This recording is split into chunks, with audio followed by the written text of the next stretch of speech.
Okay, we're gonna try this one more time. Sorry about all this. I'm learning stuff on the fly. Okay, so sources. I want to add. Let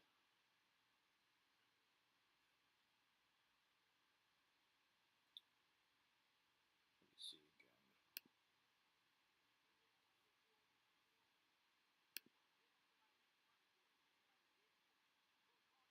See what else? What I need to do. Video capture device. There we go.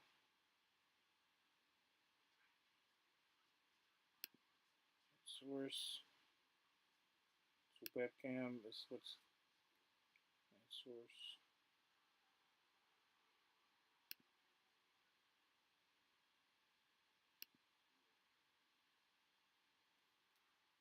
It's a webcam. What the heck?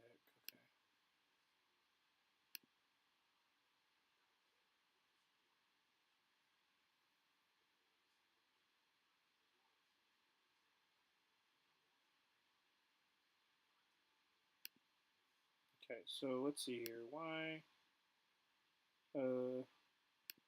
device. Bam. There we go. Okay. Okay. Let me fix the.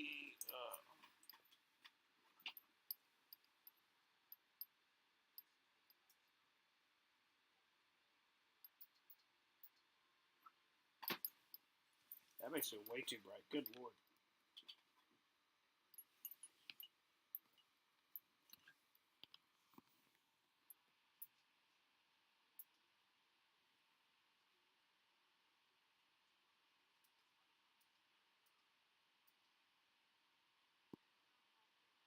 That's looks a little better.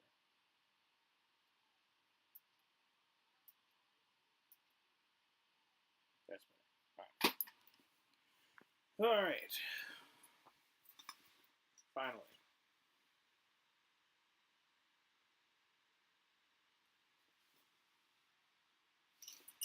Let me check and see what it looks like on YouTube because I have been very frustrated with this so far and how it is not wanting to work for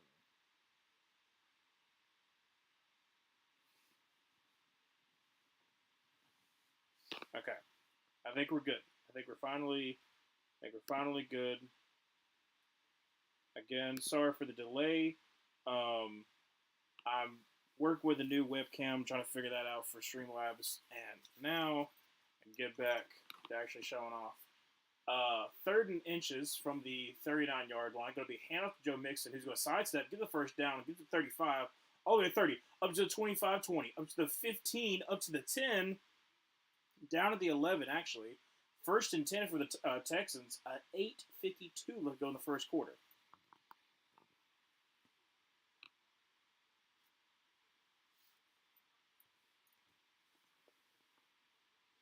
But yes, so like I said, I'm using a new webcam so I can actually use my phone.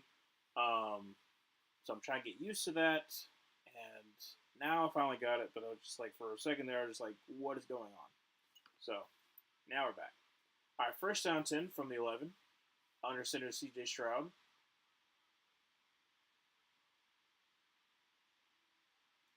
Going to be a handoff. We're going to try the right side. Nothing there. Going to try to cut back. It gets absolutely hammered by Quinn Williams. Going to be no gain on the play. Second down 10. Yes, thank you so much for coming. Like I said, I'm sorry that I wasn't here earlier. Well, I was here earlier, but I'm no longer trying to use my phone. I'm trying to use this webcam, getting used to it, and so trying to get used to how that goes onto my Streamlabs. But thank you so much, Daniel Bear, for coming. So second down 11, 7:41 left to go in the first quarter. C.J. Stroud in a shotgun formation, going to drop back to pass, and he's getting immediate pressure. He's going to have to. Oh, fumbles the ball. Oh no! Will McDonald recovers it about the 13. No, actually at the 17-yard line. How did that ball pop out? It just popped out of his hands. Like I said, he was getting immediate pressure from the inside. I think that was Quentin Williams with the pressure. Let's see here. Yep, Quentin Williams going against Kenyon Green, absolutely getting just dominated. and just pops that ball out. Easy, easy recovered by Will McDonald too, and puts the Jets in good position. Like you were down almost. Texas almost threatening to score, and I mean, uh, we talked about it before in the breakdown, like for like the games. Uh, Kenyon Green is one of the worst offensive linemen in the league. Going to be hand out to Brees Hall, who's going to fumble the ball again, but recovers. Oh my gosh, that would have been back to back fumbles would have been worse. So Brees Hall, like I said, had a good little lane, and then unfortunately like fumbled, but no one's around, able to recover for a first down.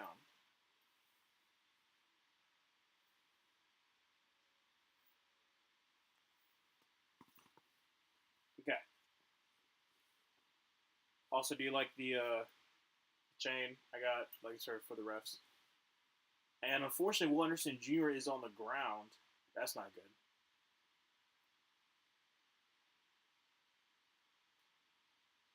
Mm,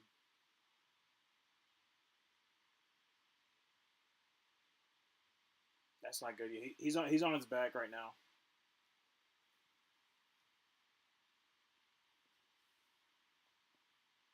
It looked like he might have gotten rolled up on, like a quick roll up on, but that's not good. If he's out, I mean, you got to know Hunter, but it really works to to know Hunter and Will Anderson Jr.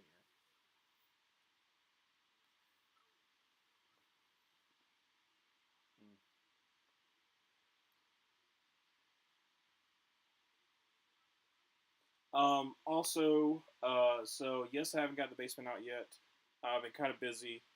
Today, the test that I had to take took way longer than I thought, and kind of pushed me back as well. So, should be out by Friday. I'm really hoping to get that out by Friday. But if not, there'll be, like I said, for sure it'll be out by before Sunday. So, like I said, it will be done. It will be done. I'm not going to be pushing it back like I have the other ones.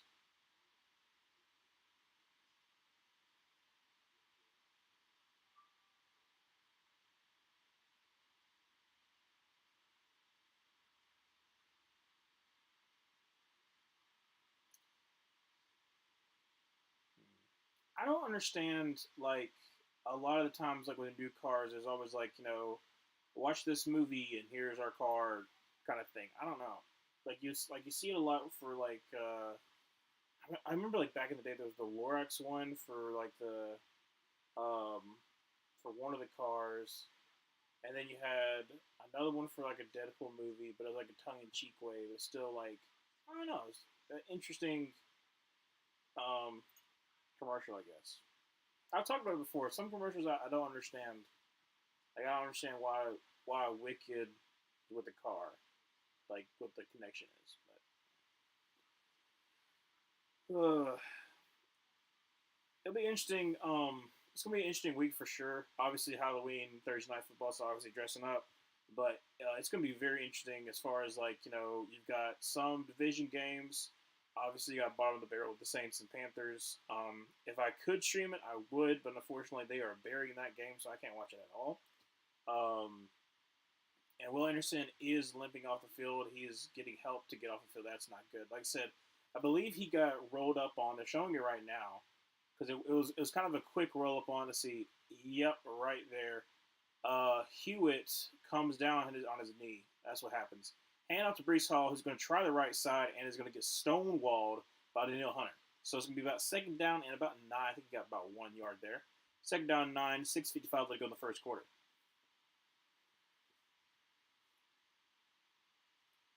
That's the thing with like MetLife in general, but just well, it's having a MetLife, but also turf in general is just I. There's no give. Second down, 9 from the 31-yard line. 87 for Aaron Rodgers. Drops back a pass and throws an in. What? Who? What? Threw it behind Devontae Adams, and even Devontae Adams was wondering like, what? Who are you throwing it to? I don't know what happened there, but third down, 9, 6:33 remaining.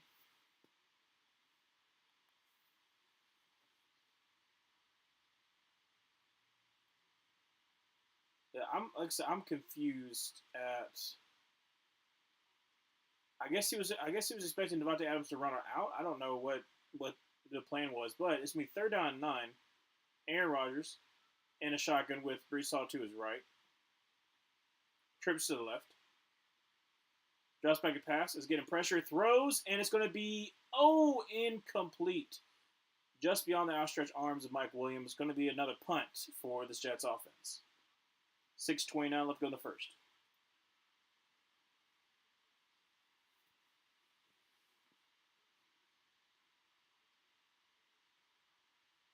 Let me see if I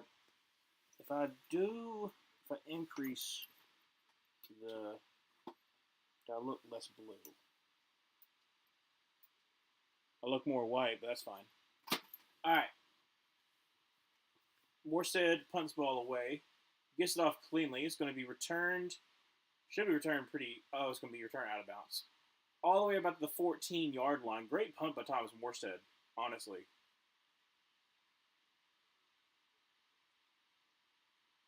And a quick little TV timeout. Yeah, the one thing too that I like about having my phone is I can actually look and see at Luke's text, and he's like, "Yeah, Will Anderson's hurt. Our season's over." Like I said, I appreciate Luke because obviously, he's the one who came to me with the idea of doing the Gridiron Gurus channel, that partnership, and I really appreciate that. But also some of his, I think the right words, a little bit overreactions for Bama and also for Houston. It's sometimes it's mildly entertaining. All right, so we're back to the game. First down 10, 6:23 left to go in the first quarter. From the 13 or the 14-yard line? Looks like the 13. C.J. Stroud is under center with Joe Mixon in the backfield. Going to be a handoff, and he's going up the middle, up to the 20, down to about the 21-yard line. Going to be second down at about 2 for the Titans. Not Titans, Texans. Goodness gracious.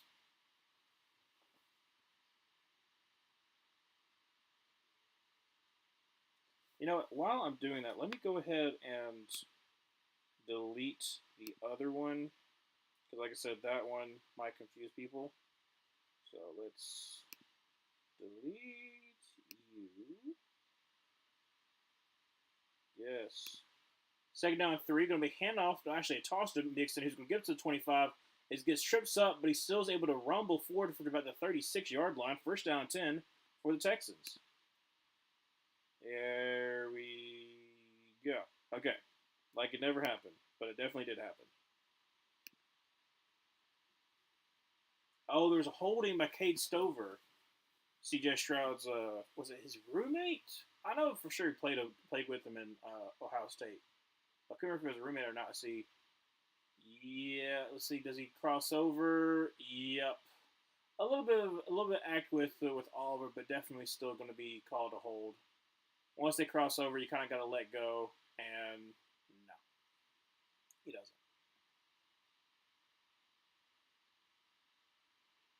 It seems so dark, and I don't know what the problem is. So maybe it just might be my. Let me see if I can fix this. Why do you look like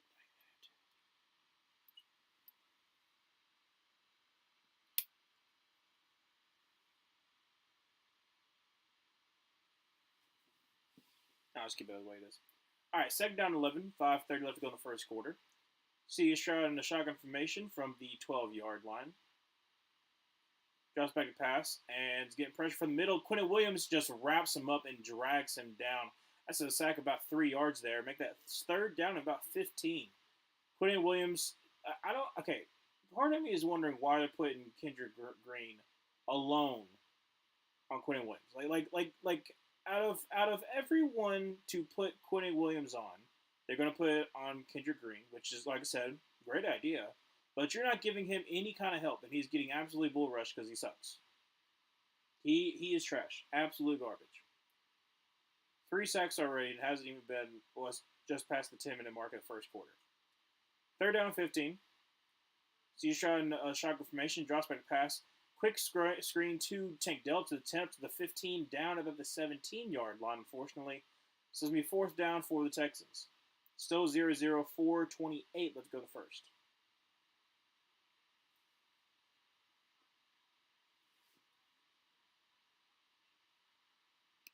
Let me just check something to make sure it's still good. Yeah, we're still good. All right. Like I said, I'm just making sure that we're all Gucci. All right. So Tommy Townsend on to punt this ball away from the 18. Kick is up and kick is good. Not good. Away. And it's going to be returned about the 31. And he caught a fair catch where he really could have, ran. But unfortunately, he doesn't. So it's going to be first down 10 for 31 when we come back from this TV timeout.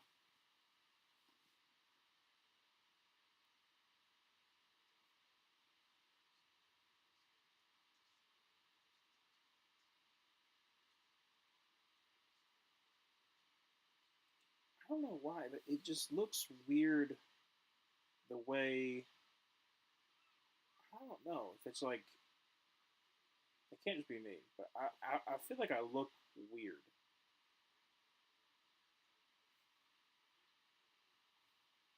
Like I said, this is just a test out to see how I like it as far as you know, put it with so I can have access to my phone. I don't know if I'm gonna like this.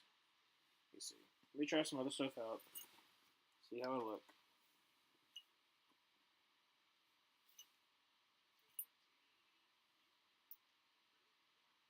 See, that makes it looks. I look back here. Still look kind of white. Definitely not that. So that looks better.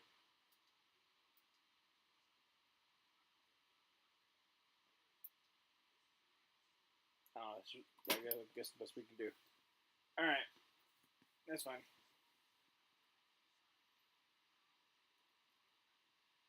Maybe if I do it from a different angle, I don't know. Like I said, I'm still working this out. So I'm still trying to figure out what would be the best way so I look better on screen.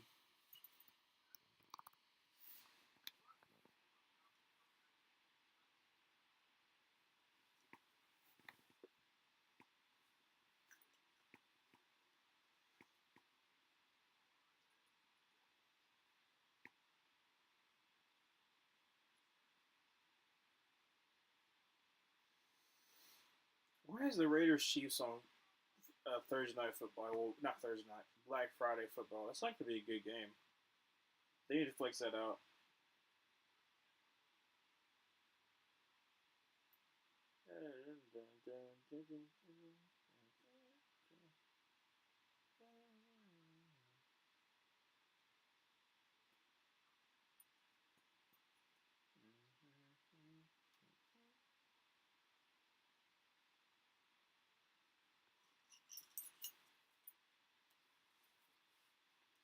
Okay, so Will Anderson is back. He's just kind of working on his ankle. First down, 10 from the 31-yard line. Aaron Rodgers under center. Going to send Devontae Adams into motion. Going to hand the ball off to Brees Hall. He's going to make a man miss. Going to get to about the 39-yard line. Make that second down and 2. Unfortunately, John Simpson's up a little bit limp. That's not good.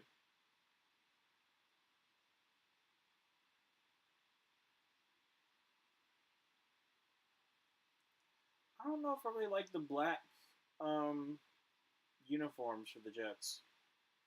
I don't know. Especially the helmets. I don't know if I like the helmets. All right, second down 2. Aaron Rodgers in a pistol.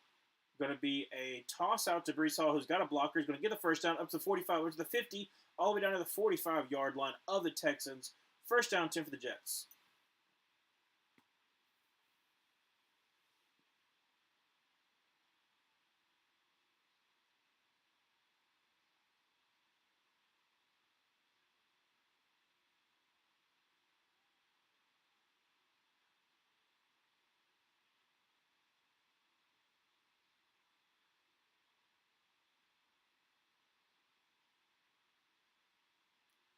All right, so first down 10 from about the 45-yard line. Jets going to be in pistol.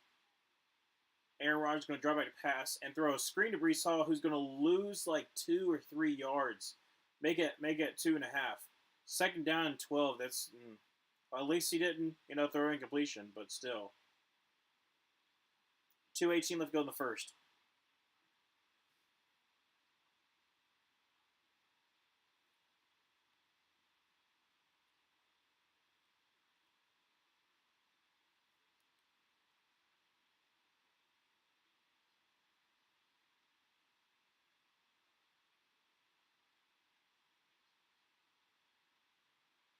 Second down 12. Aaron Rodgers in a shotgun formation with Brandon Allen to his left. Drops back to pass. Throws on his back foot to Devontae Adams, who's going to gain about 5. So make it third down about 8. And Will Anderson is back on the field, so we're all good.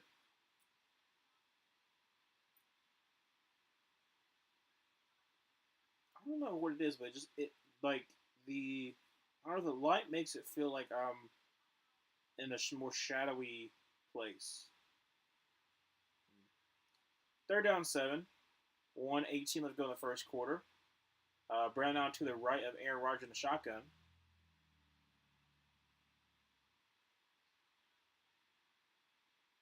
Drops back to pass. Quick throw. And that's going to be to Garrett Wilson. And it's going to be for a first down. Gain of about 8. A little bit of a wonky pass there, but still gets to Garrett Wilson a little bit high. Like I said, I'm trying something new, so that's the reason why it looks a little bit different than I usually. I actually have access to my phone, which is good. Yeah, a little bit. I mean, great catch by Garrett Wilson there because that was not the best pass by Aaron Rodgers there. But gets the first down. First down 10 at the they'll be the 34-yard line, I believe. 33 seconds remaining in the first quarter. Aaron Rodgers is going to be handed the ball off to Breece Hall, who's going to be that should be a face mask. How's that not a face mask? His head turned. I don't know how they don't call that a face mask, but okay. Flag, there we go. Give him a flag.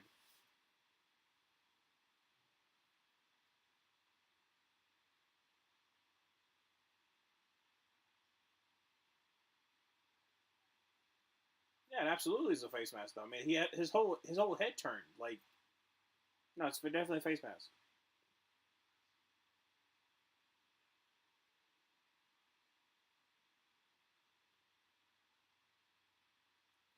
All right, so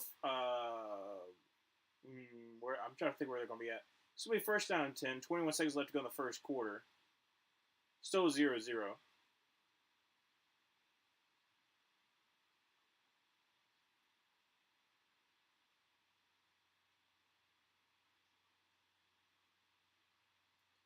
And I guess it's going to let this clock run out. Well, 7 seconds. Aaron Rodgers in a shotgun. Yeah, nothing. All right, so this in the first quarter, still 0-0 um, for the Texans versus Jets. Let me see. So I know I'm fiddling with it, but I just don't like the way that I'm looking.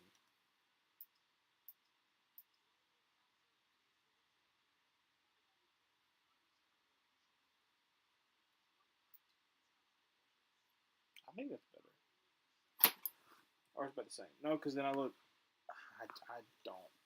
I don't know.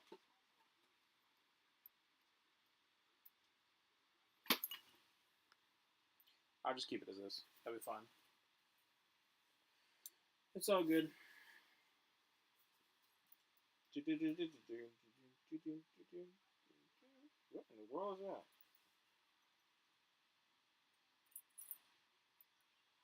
Something in the whistle. Oh well. We're at the end of the first quarter, still 0-0. At least both teams have been able to move the ball so far. The Texans got it, like I said, they got in the red zone, but Quinn Williams has been absolutely dominating King and Green. And they've been leaving him one-on-one, which obviously he's going to take advantage of. He's done it twice already, so don't do that. It caused CJ try to fumble. Now the Jets are on the move. Let's see if they can get something going once we come back from this commercial break. I picked the Texans to win, so I'm hoping that they do win.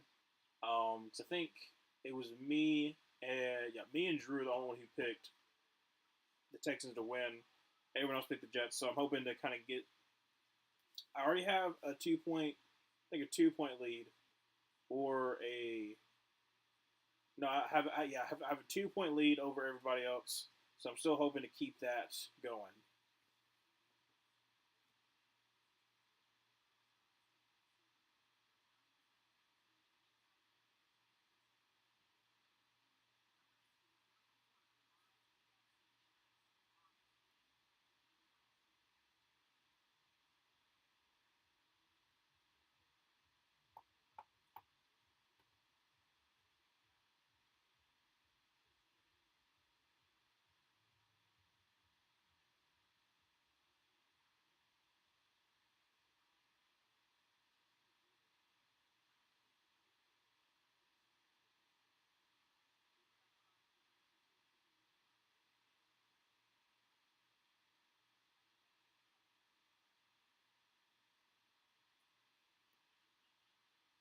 All right, about to be back. Showing some Ghostbusters themed at in NYC. Well, it depends on where this is, because if it's actually where the Jets, then it's New Jersey. So, all right. So from the was it a 20 yard line?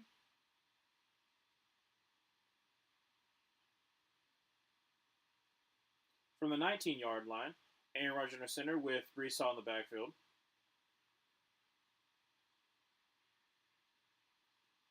Going to be a toss to who is that? Number 14.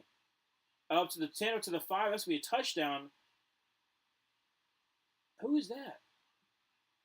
Oh, Malachi Corley. Oh, shoot. I forgot he was 14. 19 yards out. Malachi Corley.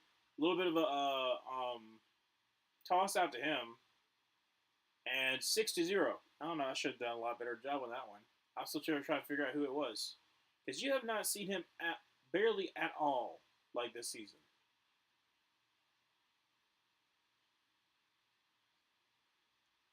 No, he didn't. No, he didn't. This okay. Hold on a second. We gotta see. We gotta see it. Oh, that's close. I think he got it, but it's pretty close. Don't no show us the other angle. The other angle is better.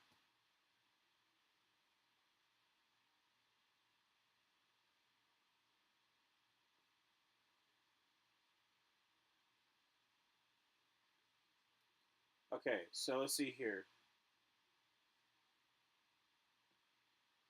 But does he let go of it? Okay, yeah.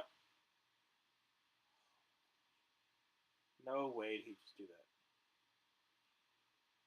If he just did that, they're going to commercial break.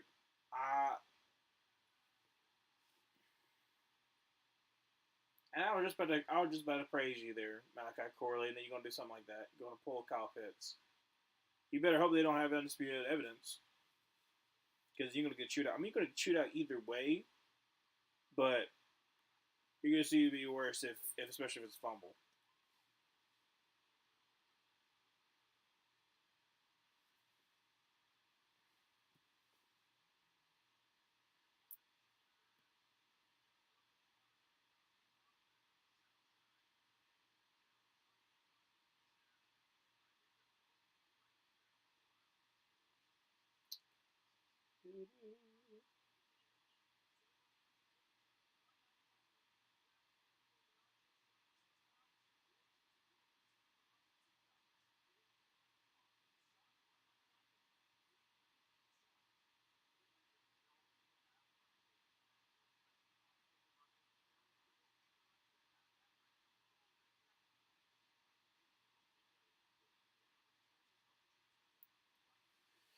All right, let's get back to it.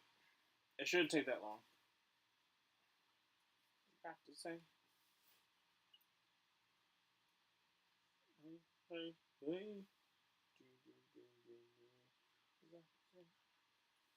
Hollywood, Hollywood swinging.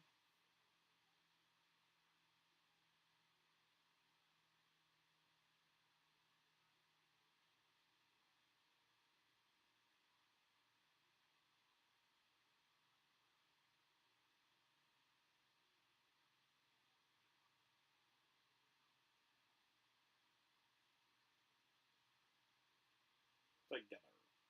Brian Williams.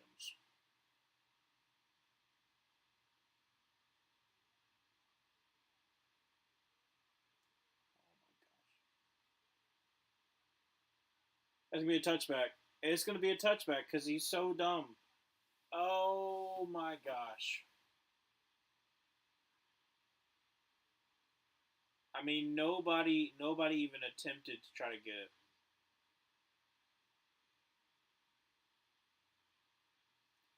How do you let that happen?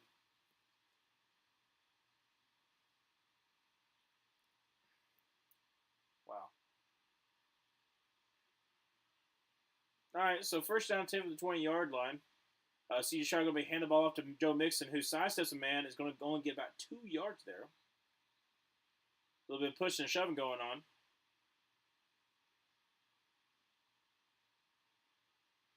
How do you? That's what I understand. I don't get it. Like Deshaun Jackson, of course, made it famous when he did it, and you had several other people do it. Yeah, Kyle Pitts technically it was a fumble. It wasn't he just dropped it, but you see it all the time. You see how when people like call it out, and then you still do it. Second down and 8 from the 22-yard line. See Stroud under center. Going to be a play action pass, and it's got a clean pocket. It's going to scramble around. It's going to run. Going to get to the 25, and that's about it. Quincy Williams with the tackle. So it'll be third down and 5 from the 25.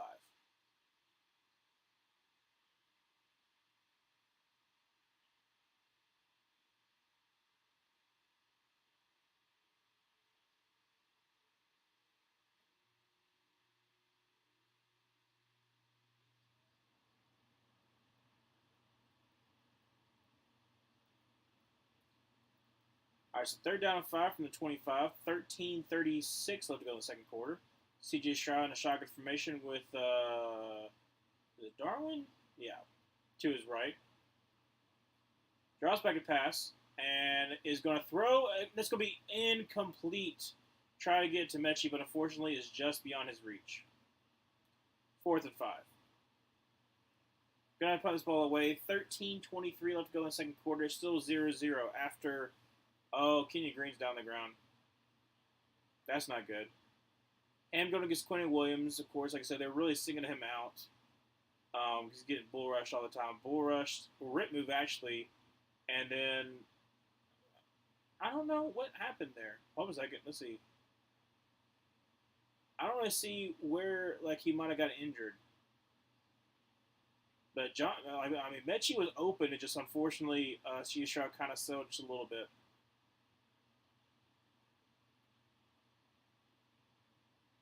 Is it somebody fell on his shoulder? I guess that must be. I guess when C. Stroud fell on his shoulder, but I don't know.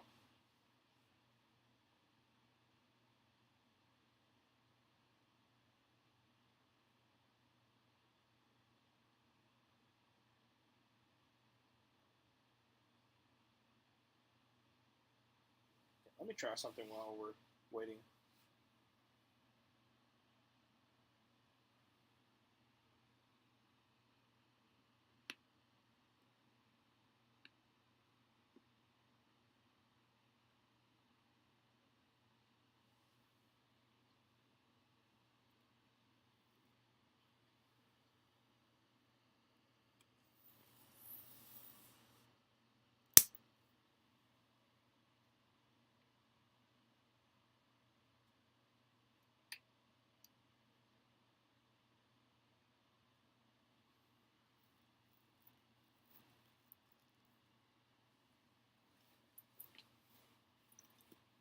Trying to fix myself as far as like trying to get this thing situated.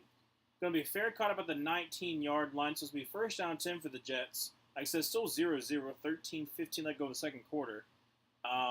Both offenses have at least gotten like one drive going, but then just some stupid mistakes have just caused them to get nothing out of it.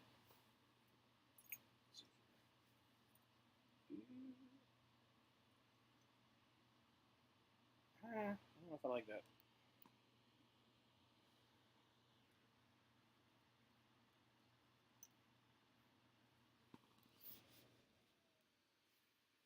I'll do it for the time being.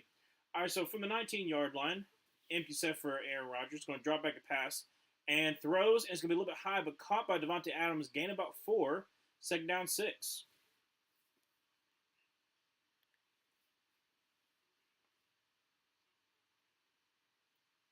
He's been like he has not really been accurate so far this game. Especially that one.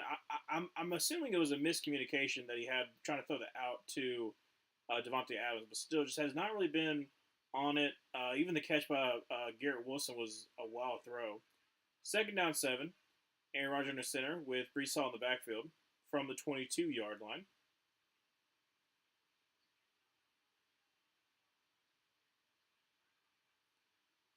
Going to be a handoff. Going to try the middle and going to gain about 2 yards there. So third down about 5.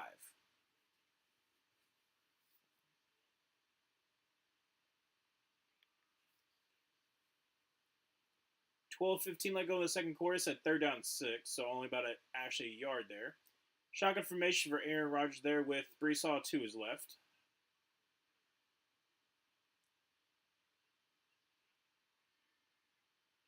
Drops back to pass and is going to be immediately pressured.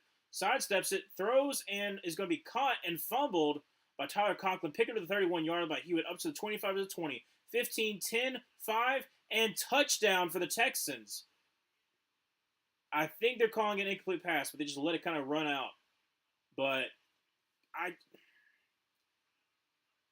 they're claiming it's a touchdown right now. Like I said, I don't know if they're really going to call it a catch by Tyler Conklin. He catches it, and then I think that's incompletion. I don't think you call that a fumble. I think that's an incompletion. Like I say, he catches it, and then even when he's bringing it in, it starts to move. So I think that's an incompletion. That makes me look a lot fatter than I am. Well, I am fat as it is, but at least it shows this. It's also not like showing like I'll deal with it. So they called on the field a touchdown, but like I said, the way it seems to me when he's actually pulling in the catch that is starting to move already, and then it just falls out. So I don't know if you can really call that a completion, but we'll see after this TV timeout. I think it's going to go back to where it was before because I don't know if I like this angle.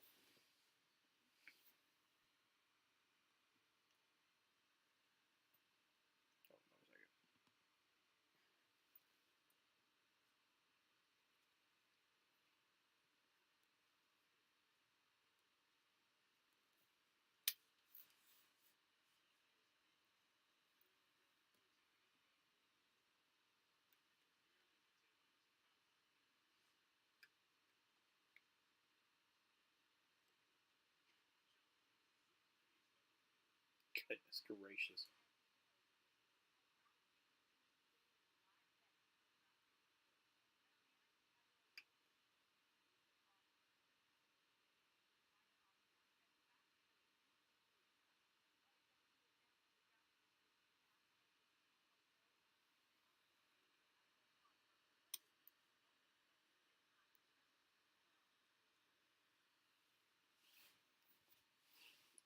Like I said, I'm just going to put it back to where it was before.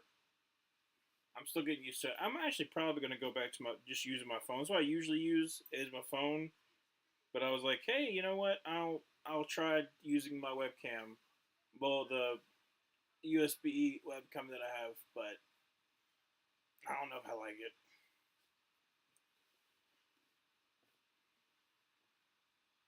Considering they're taking a little bit of time for this commercial break, I do think it's going to be ruled incompletion.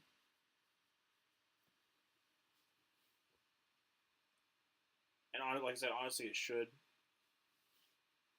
But that would be wild for it to be the first touchdown of the game is on a fumble recovery for a touchdown.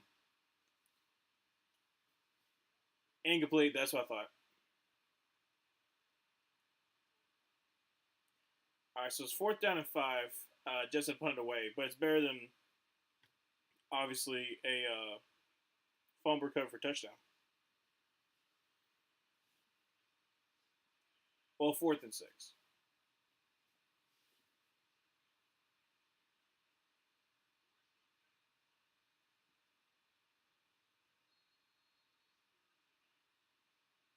All right, some more shit on to punt this ball away.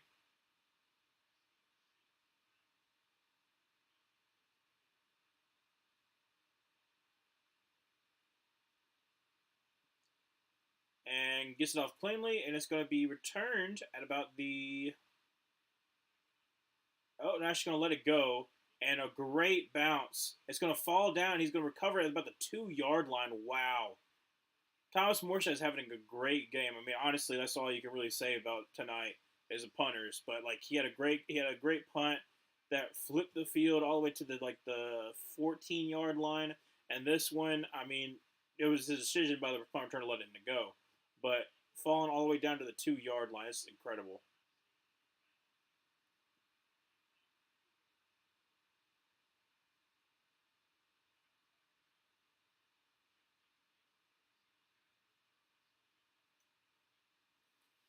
All right, so it'll be deep in their own territory for the Texans. First down and 10 from the 2 yard line. CJ Stroud under center. Going to be a handoff to Joe Mixon. He's going to try the middle of the field. Going to gain actually a good bit of yards, about 5 yards there, 5 or 6. So it'll be second down and about probably say second down and 4. I'll give him 6. No, second down and 5. Okay, so got 5 on the play. Kenyon Green's been replaced by, I'm trying to think who's the number 53. Is that? I don't recognize number 53.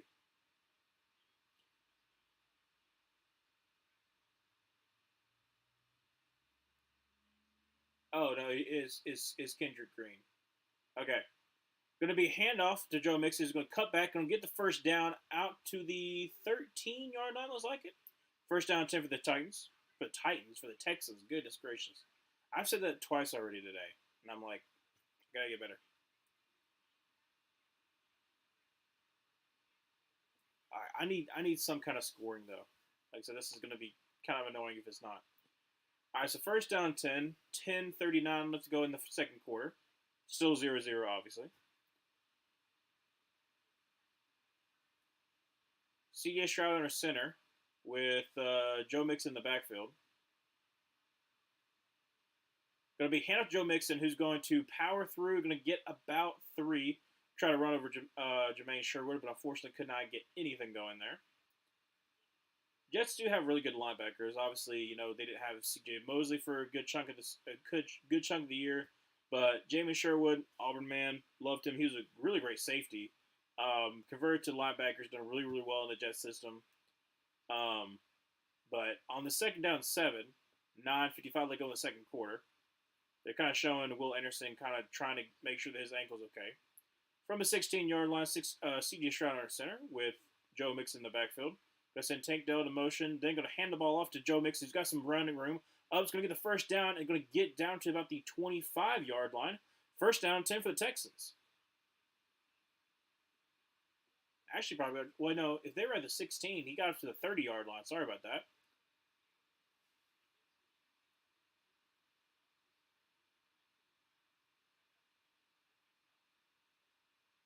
Yeah, it's just a great play design against what the defense was giving them.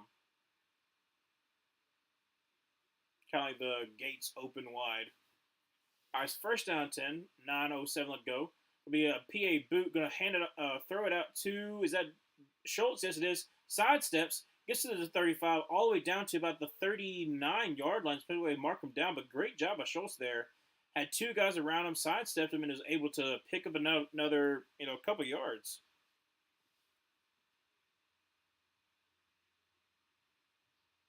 Make sure he didn't step out of bounds though. Let's see. No, he's good.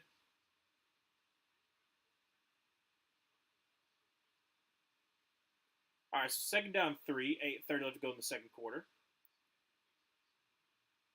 CJ Stroud's under center again with Joe Mixon in the backfield.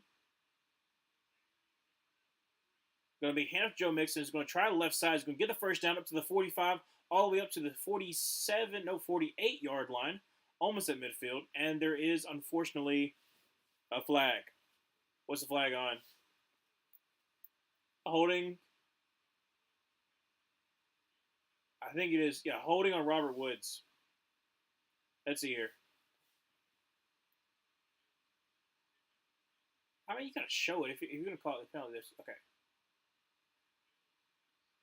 Him on 35.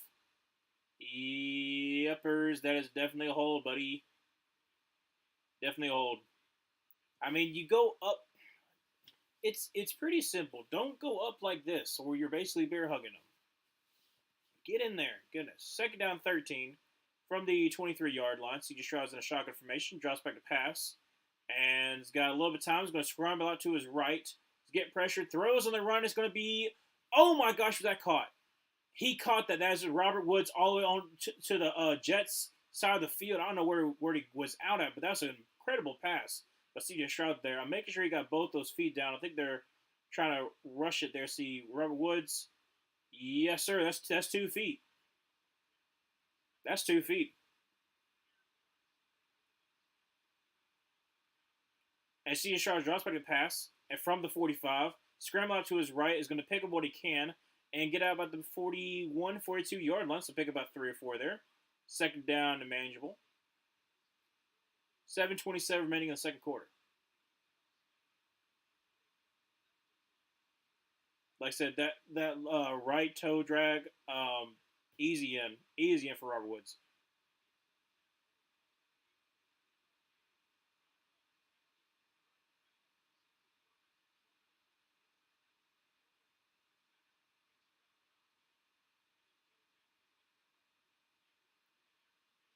All right, so second down 6. So you're showing a shotgun formation, drops back to pass, and it's getting immediate pressure. It's got to throw it, and it's going to be incomplete. And they're going to call a flag on that because unfortunately,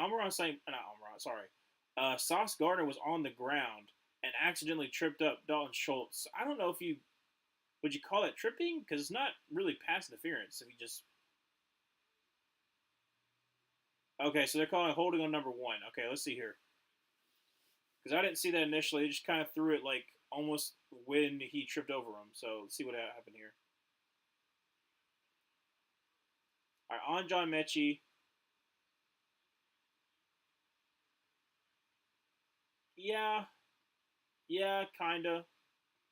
I don't know. It's they're definitely calling a lot more on Sauce Gardner than they have in the past. That's for sure. Which they should, but first down and 10 is 6:49. Let's go in the second quarter. See if the Texans can actually score here. Like I said, I want the Texans to win. Me and another guy who's in the Pick'em League that I'm in picked them. The others picked the Jets to win. So, like I said, hoping to stay in the lead. So, from the 36-yard line, first down 10 for the Texans.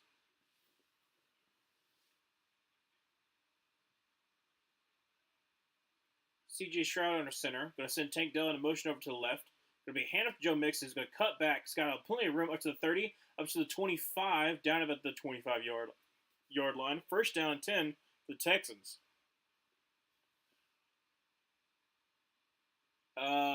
Whistles blew, and now Will McDonald's down on the ground, on his knees actually. See what happened here with Will McDonald.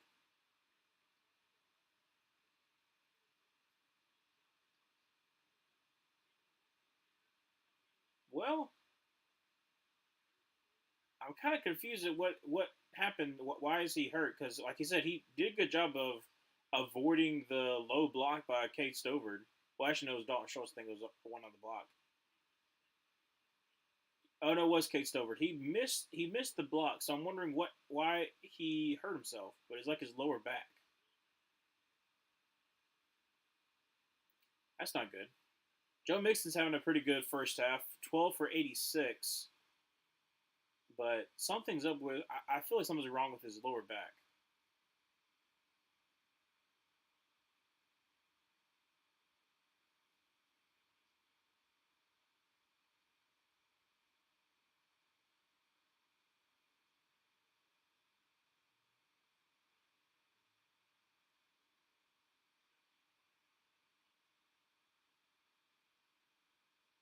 Okay, so he's not really touched. So I don't know. I have no idea.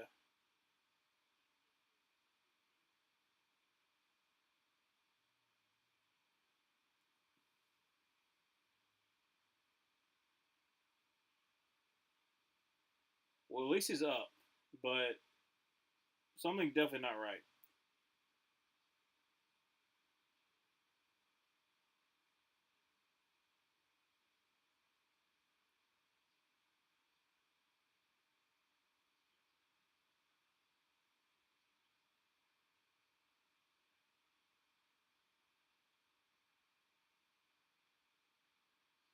He's getting help walking off. Like I said, I think it's a lower.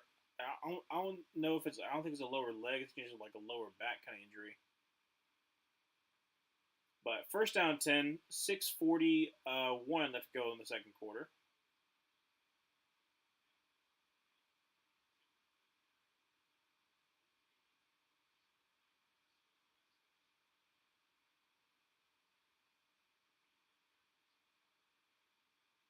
From the 26-yard line, CJ Stroud under center with Joe Mixon in the backfield. Going to be a toss to Joe Mixon. He's going to try the left side and gets absolutely stonewalled. Lost about 2 there. Well, they're going to mark about a loss of 1. So second down and 11 from the 27-yard line. Eccles with the tackle. And I was blown up pretty much immediately.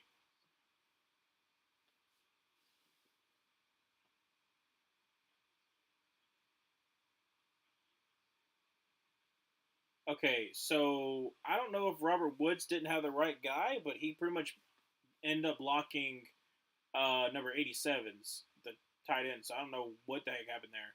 But loss of 2, second down and 12. C.A. Stroud in a shotgun formation with Joe Mixon to his right. It's going to be a play action pass. He's got all day to throw. C.A. Stroud is going to be scrambling. And scrambling to his right is going to get up to the 20, up to the 15-yard line. That's a first down, baby. Okay. Well, he's scrambling. At least there's something there. First down 10 for the 15-yard line. Like I said, he had all day to throw. Juice Scruggs had been doing a pretty good job against Quentin Williams.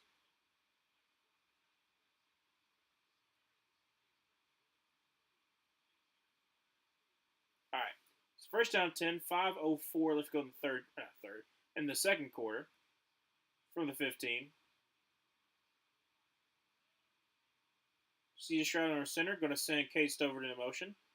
Going to be handoff to Joe Mixon, who's going to get stonewalled like 2-yard loss. Second down 12.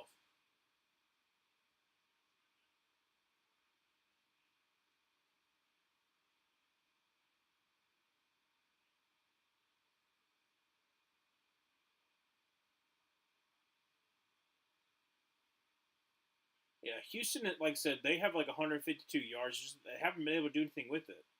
I mean, like I said, you had the long drive, and that ended up having like a fumble when they were at the 17.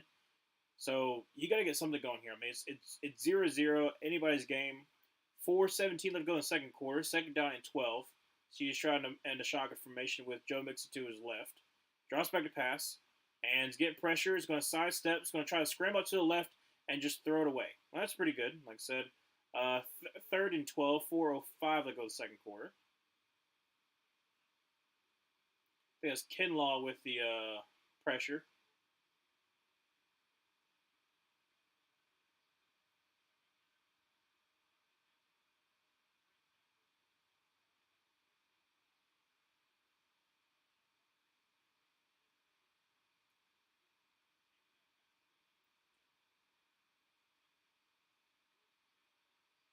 All right. CJ Stroud in a shotgun formation with Joe Mixon to his right. Got a bunch to the left. Drops back to pass. And is getting pressure. Is going to step up. Going to throw. And it's going to be caught. And that's going to be a first down as if we take Dell down to the 3. I think it's 2 or 3 yard line. First and goal for the Texans. 3:52 left to go in the second quarter. Texans, like I said, this is prime opportunity. Take your time. Take off as much clock as you possibly can. I mean, this Jets defense is absolutely gas. You got almost close to 19 total minutes in the first half alone. So just keep this defense on the field.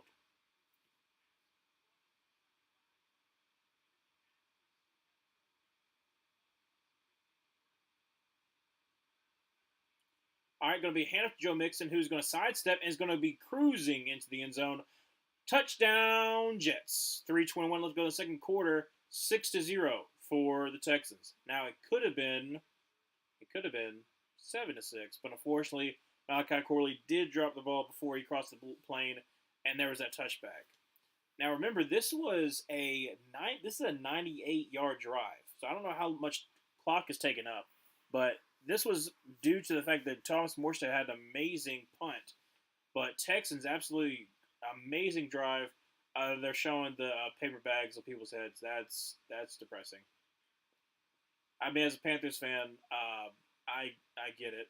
We had some people who were in that at our home game. I'm pretty sure there's probably some people who were in it at the Saints game on Sunday. Kick is up and kick is good right down the middle. So it is 7-0, 3:21 left to go in the second quarter. Probably going to go a little bit of a commercial break. Let me look at the stats so far. Yeah, usually I'm using my phone for the camera, but I got this one from a partner, Luke, when we do Gridiron Gurus on Spotify and also on YouTube, and I'm trying it out. I don't know if I really like it. I think I might go back to just using my phone for the camera because like it's better quality, but I don't know. So let me see about the actual stats here. Okay. First, let me go over the team stats. Like I said, I talked about the possession time, but yeah, time possession is 19 minutes for the Texans, 7:37 for the Jets. Like absolutely abysmal. Both have had fumbles. 5 for 50 penalty yards for the Texans, and then 3 for 25 for the Jets. The 3 sacks allowed for the Texans have pretty much been Quinnen Williams just absolutely bull rushing Kendrick Green. Rushing yards 103 to 56. Texans are leading that. Passing yards 66 to 5. 66 to 5. That is crazy. Total yards 169 to 61. Like, just had to get something going because so far, like, it's abysmal. It's 4 for 9 for 14 yards. Brees Hall at least has 5 for 38, which is pretty good. But just absolutely abysmal in the passing game. And then Texans, like I said, you got 6 for 13, 84 yards for C.J. Stroud. And then Joe Mixon's having a great game. 15 for 85 for a touchdown. And he's probably going to continue that into the second half because having that much time possession, if I'm the Texans, I'm just running the ball. If I'm successful, because this Jets defense is going to be very, very tired by the time you get to the fourth quarter. Because you've already basically played they're almost playing the whole entire half at this point.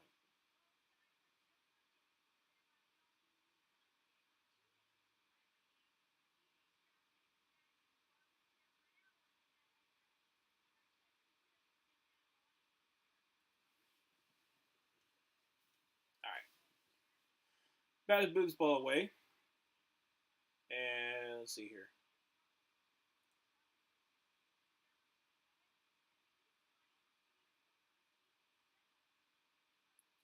All right, Fairbairn to kick this ball away. It's going to be for a touchback. So first down, 10 for the 30. 3:21 remaining in the second quarter. Like I said, just gotta get something going. I mean, you're 2-6. If you honestly, if you lose this one, it's pretty much impossible. It's almost impossible for you to really make it now, but you still technically have a shot. But like I said, I picked the Texans to win. I'm hoping they do, but it has been pretty pitiful for the Jets. All right, so first down 10. Aaron in a shotgun formation with both running backs to his side. Like I said, Devontae Adams in motion. Drop back to pass, and is going to quickly throw it out to Devontae Adams, who makes a man miss. Gives it 35, goes to the 40, all the way down to the 42-yard line. First down 10 for the Jets. 3:11 let's go second quarter. Like I said, something positive.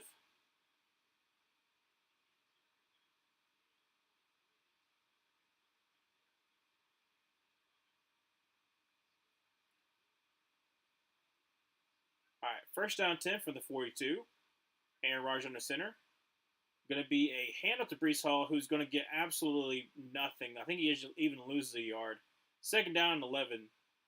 Great blitz by the linebacker there. Read it correctly, and it will be second down and 11.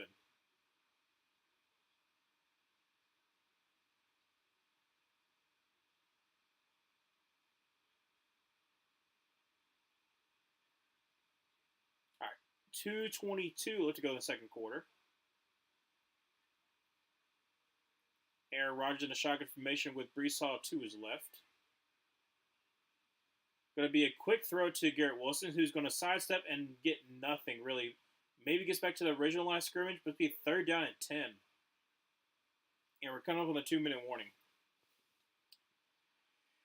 Well, like I said, I really don't know what to say about about the Jets right now because, like I said, it's just not pretty. Like you're not able to get any kind of running game going. I mean, Brees Hall had a pretty good run earlier, but you've been stonewalled the last couple of times, and Aaron Rodgers hasn't been really as accurate as he has even in the past couple of games. He's really inaccurate tonight.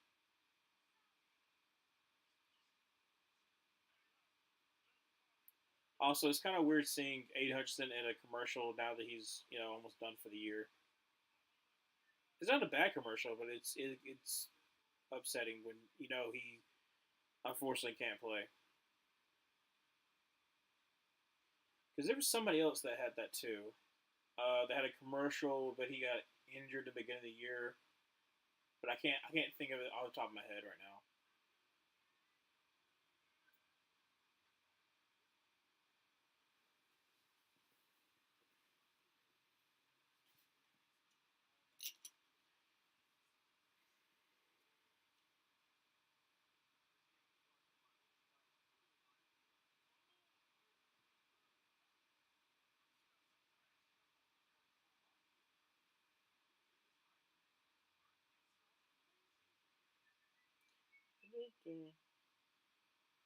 I use me small spice as well.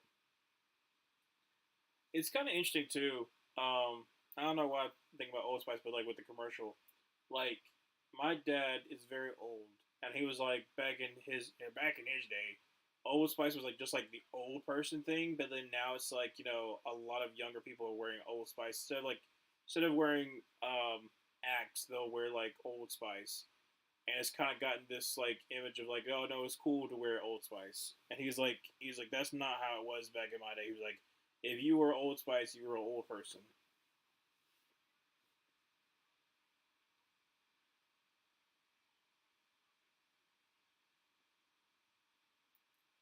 All right, we're back.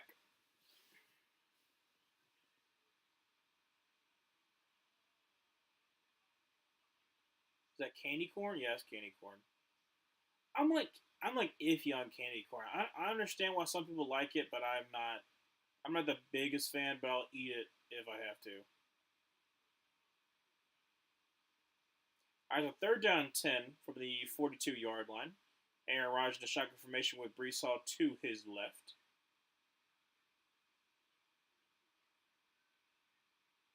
Draws back to pass, and is backpedaling, going to get sacked at about the 33-yard line. I think it's Danico Archer. Yes, it is. Danico Archer with a sack. Like, nothing really going for this Jets team right now. Gonna have to punt this ball away, and they're showing the flags. Jets are playing beware. Oh my goodness. Yeah, no, it's not good. Daniel Hunter getting pressure off the edge, and then Danico Archer kind of cleaning up.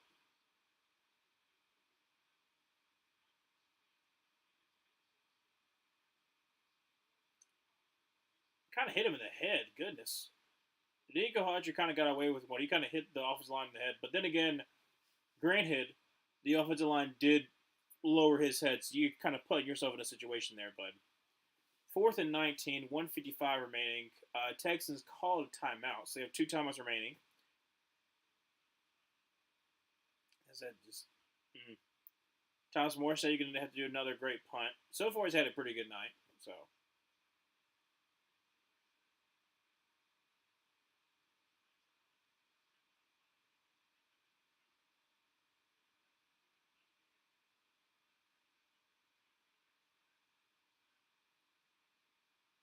Gets it off cleanly.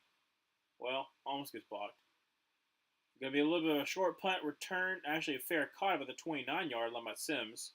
So it'll be first down 10 from the 29 with 1:49 remaining in the second quarter. Because the Texans still have 2 timeouts. See what CJ Stroud can do. They has like a short little 30-second timeout.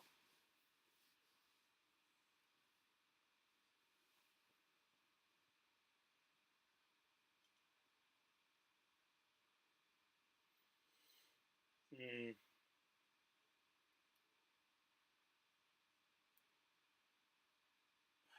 I'm trying to think.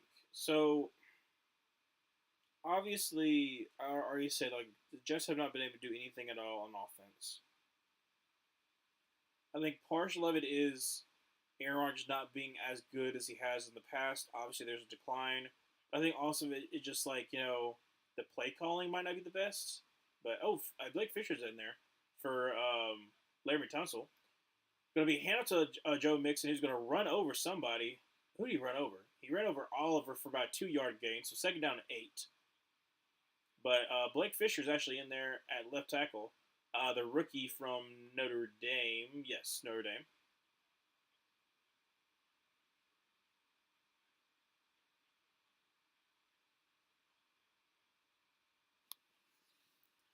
I'm just going to let this clock run a little bit. So 1:20 remaining in the second quarter. Second down and 7, so gain of 3 actually. Shotgun formation going to be a handoff to Joe Mixon, who is going to get up to about the 35-yard line. 1:07 let it go in the first half.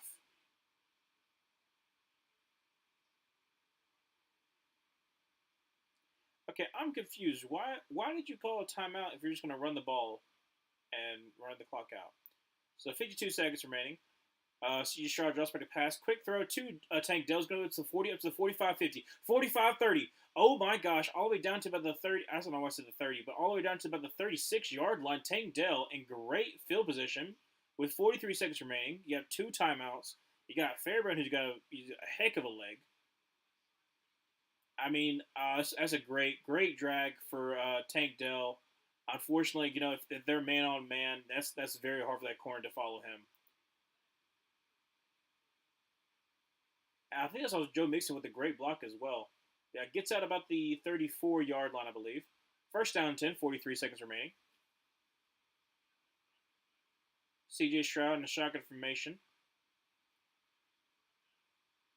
Drop back to pass and throws for the end zone, and it's going to be in. Wow, that was way out of bounds. Second down 10 from the 34-yard line. 38 seconds remaining. Like you didn't even see the ball. Like he was taking a shot, but I was like, didn't even see the ball go down.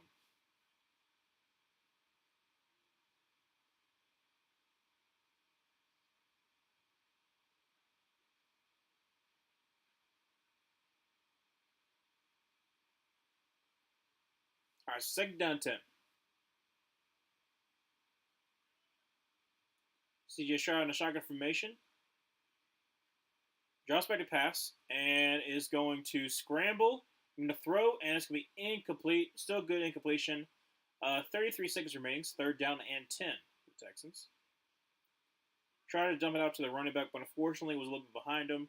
But that's fine. You still keep 33 seconds. No, clock is running. You don't have to waste a timeout, especially if you get the first down here.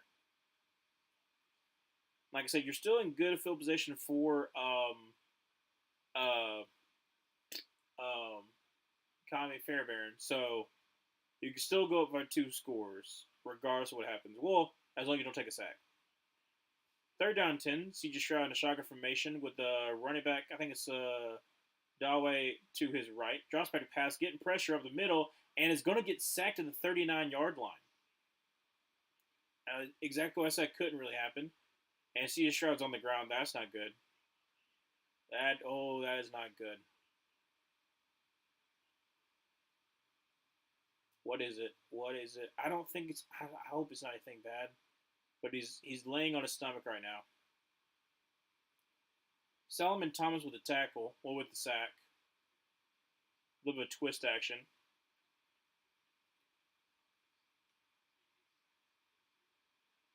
I'm I'm confused with what actually is. Let's see.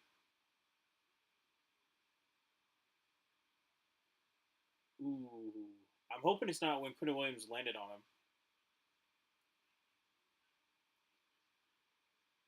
So he doesn't look hurt there. That okay. Hopefully that's not it, because that's he comes down his throwing shoulder, so he's up and he's good.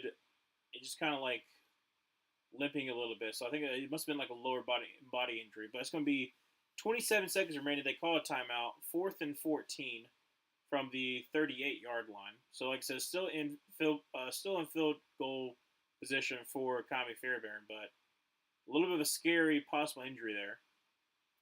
Let's see what was he got because he got kicked in the shin? I don't know. I guess because he must have gotten kicked in the shin. Like Solomon Thomas literally just kicked him in the shin. All right.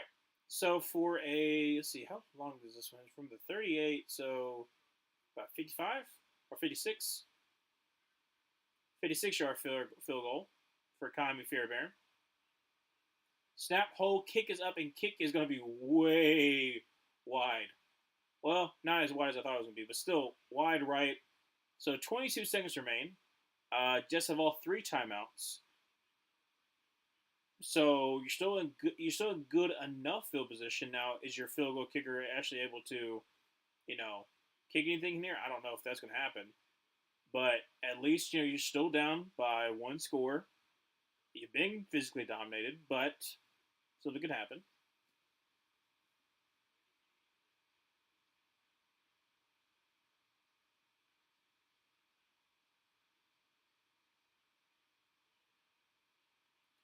All right, so Aaron Rodgers in a shotgun formation from the 46-yard line.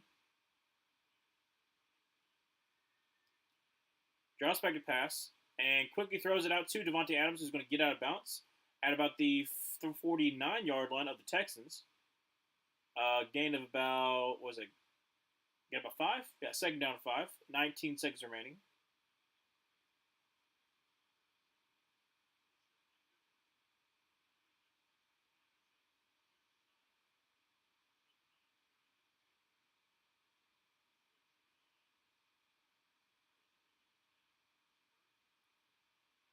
All right, so from the 49, Aaron Rodgers in a shotgun with Brees Hall to his right.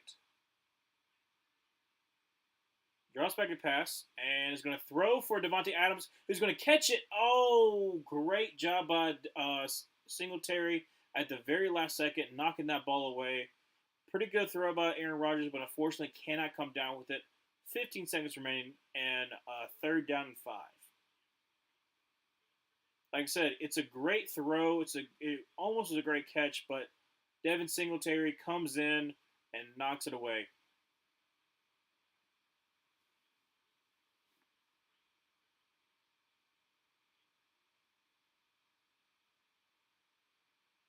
All right, third down and 5. Aaron Rodgers in a shotgun with Brees Hall to his right. Drops back to pass and quickly throws it out. It's going to be incomplete. Devin Singletary with another PBU. So fourth down and 5 with 12 seconds remaining. Thomas Morstead going to have to come on and punt this ball away.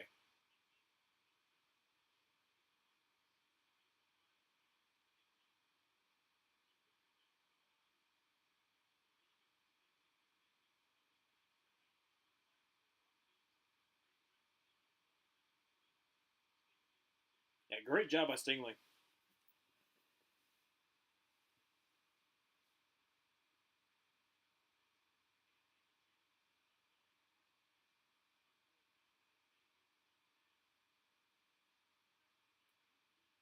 All right, on for Morstead. And a delay game.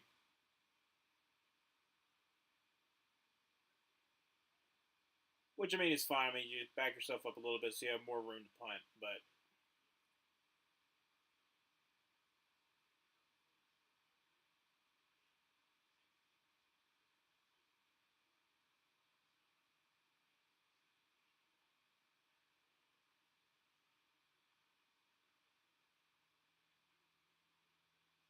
all right, Morstead on the punt. Kick is away. and gets dangerously close to being blocked and goes out of the back of the end zone. Well, not out of the back of the end zone, but into the end zone for a touchback. First down, 10 for the 20 with 4 seconds remaining. Probably going to need this one out.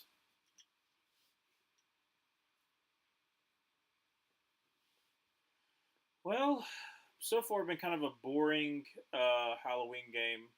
Obviously, plenty of mistakes for the Jets. And Joe Mix is going back to the locker room, but I wonder if that's just because they're just kneeing the ball. All right, so that's the end of the first half, 7-0. Texans dominating the time possession for sure, and also Jets just can't really get anything going.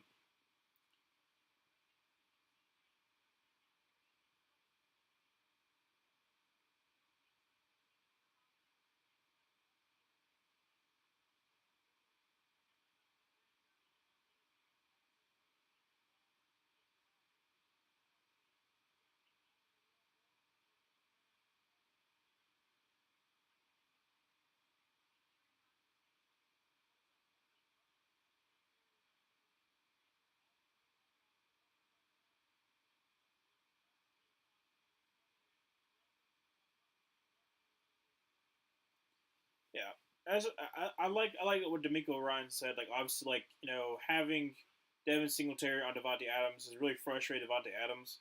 Um, Obviously there was the great pass breakup, and then on back-to-back plays, Kamari Lassiter has been really good as far as like setting the tone of the run game. Um, when when the Texans defense is healthy, like they can be one of the better ones in the NFL. But one of the things that both Luke and I have been talking about is like they desperately need a run stuffer. Like they like letting Malik Collins go was a strange. We still don't understand why. Like part of it's maybe because they thought they could get Armstead, but instead he went to the Jacksonville Jaguars. But like I'm pretty sure he wanted to stay, but you instead traded him for barely nothing, and you didn't really address it that much in the draft either. Which is fine. Like I said, you could do that in this upcoming draft because there's, like I said, I've said it before. The reason why I'm not too worried about it as a Panthers fan is because it's a very deep defensive tackle class, especially run stuffers, and edge class. So if you want to remake your defensive line, get some fresh bodies in there. This is a really good class to do so. There's going to be good starters in and also third picks, depending on like how far they fall, because based on like other positions. Um, but obviously, we'll be doing those more so in the off season for Gridiron Gurus. We do all kind of draft breakdowns as far as like each position group, and then also like what we believe that each team needs. And then we grade them afterwards, and also overall off seasons. So I'm really looking forward to that in the later on in the year. Obviously, I'm just thinking about some uh, now because for some teams like the Panthers, it's not like our season is over, but this kind of is. It's more so just evaluation. That's what I've been kind of like hammering in with like the postseason breakdown as far as like, hey, we're doing a good job as far as like Jalen Coger looks better and Xavier Leggett.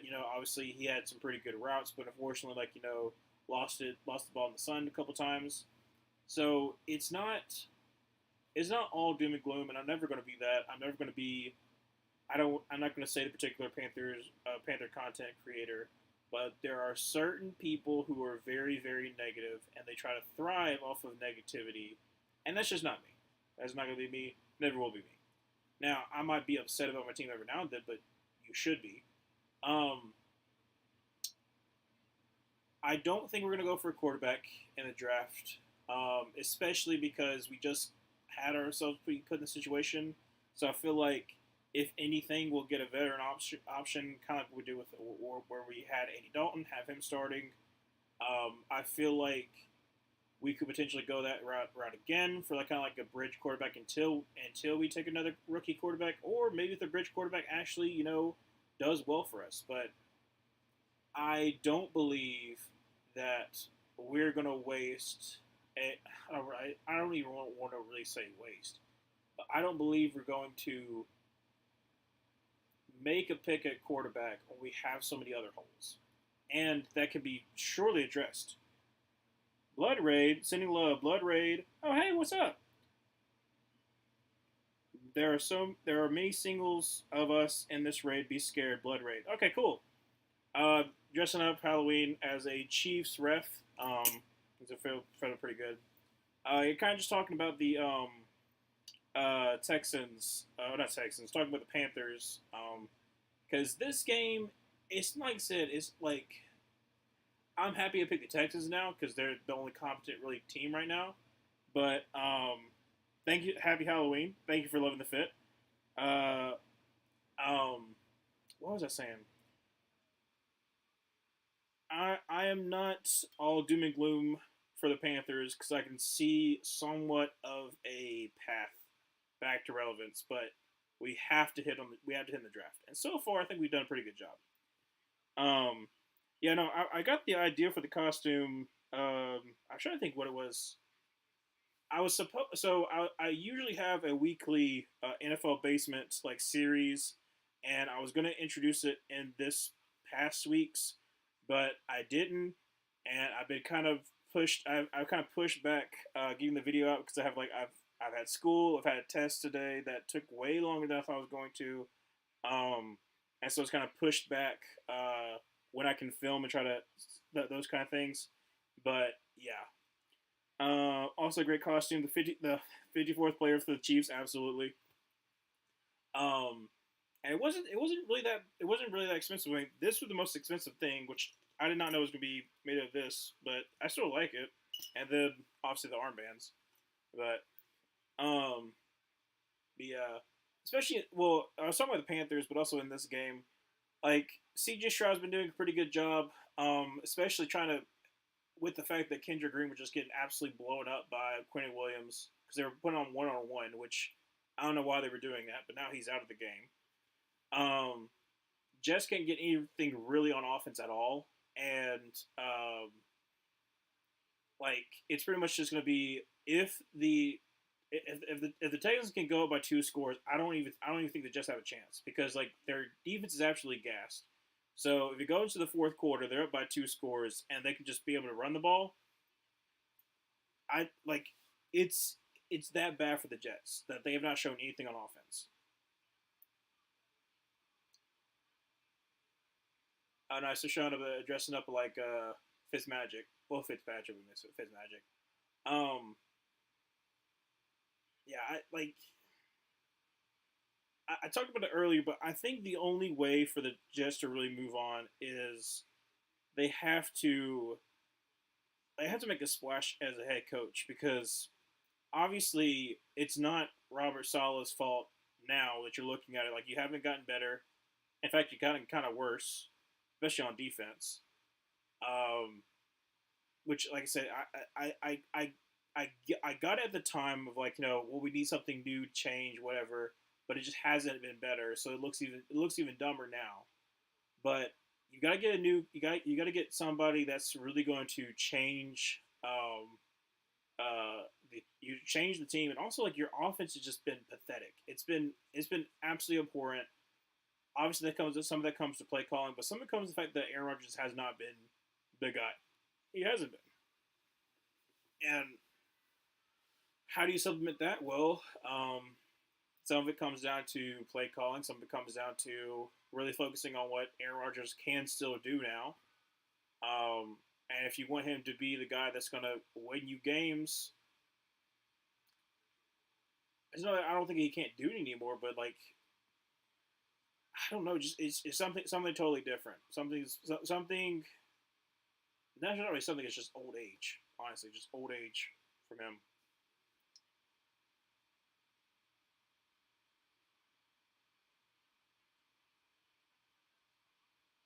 Who is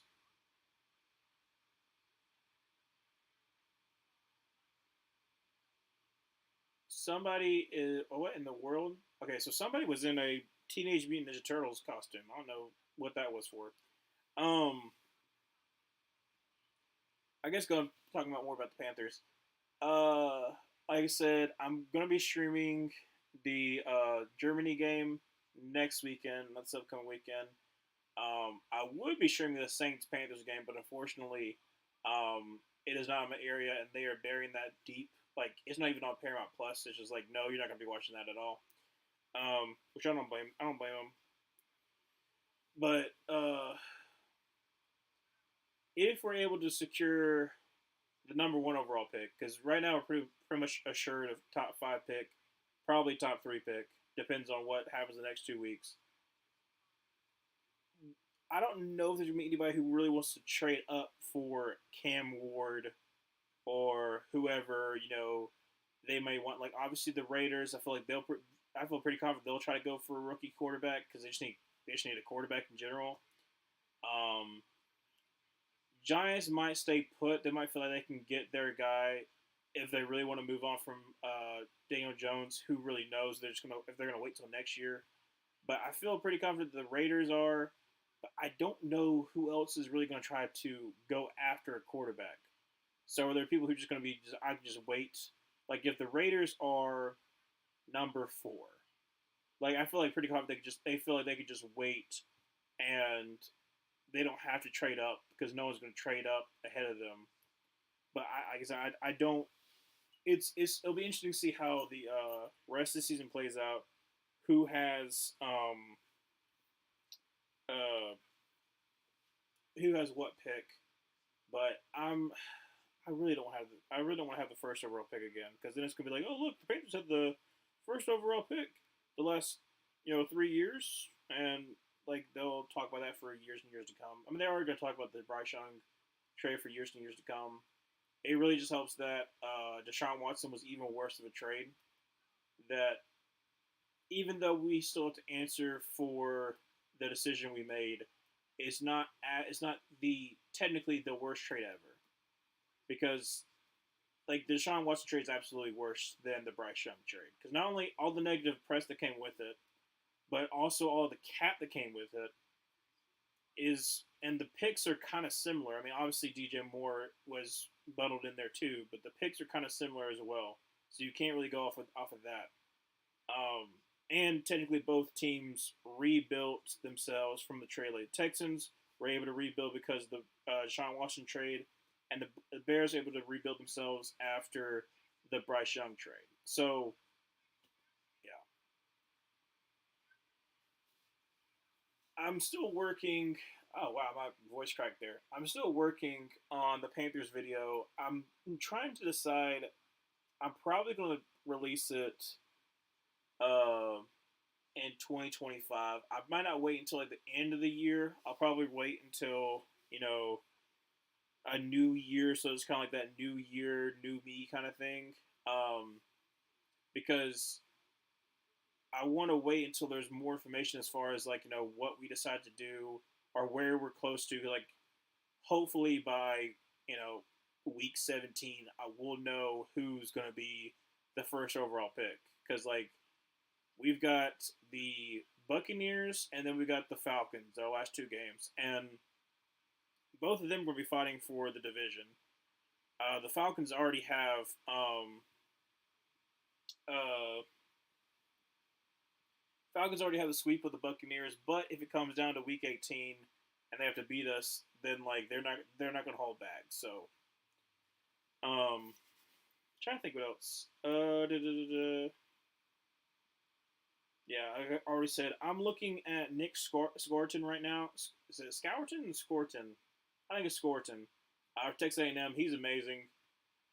But if not edge initially and go edge number two, well, like edge in the second round, then Mason Graham in the first round. Him and Derek Brown would do so much damage with each other. Like I said, I want fresh.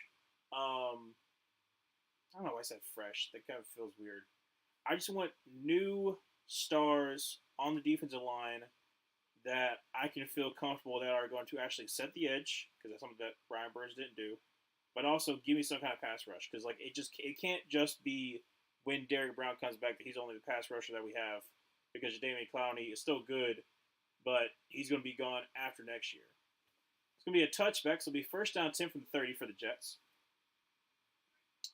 Let's see, like I said, let's see if they can get something going. Because, like I said, there's only 7-0. Still have everything to play for. But you got to get something going because, like I said, they're 2-6. You have a favorable schedule. I'll probably go over it in a little bit as far as like what their actual schedule is because like they have the team to be able to win. So if they can win this one, they get a little bit of rest going into the next week because, like I said, it's a Thursday night game going forward. But it's just not been good for y'all. First down 10, going to be a handoff to Brees Hall. He's going to try the left side. He's going to get up to about the 35-yard line, so gain about 5. Second and 5 from the 35. Let me actually look it up right now while we're waiting. Let's see. 4:42 left to not 14:42. Sorry, left to go in the second quarter, and I'll do this at a commercial break.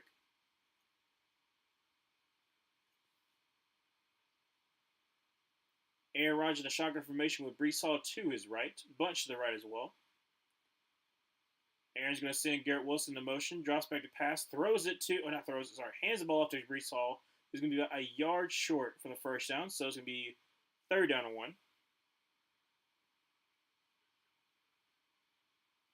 And like I said, at the commercial break is when I'll go over their remaining games.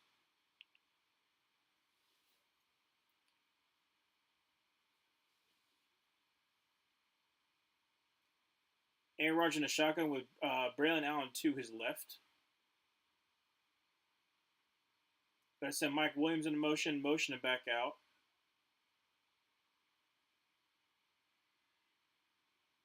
Going to be a toss to Braylon Allen, and is going to get the first down and gain about 3. Up to about the 42-yard line. My only question is, why are you running a toss on a 3rd and 1?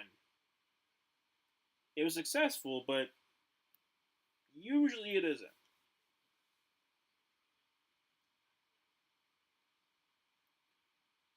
All right, so first down 10, 13-15 left to go in this third quarter.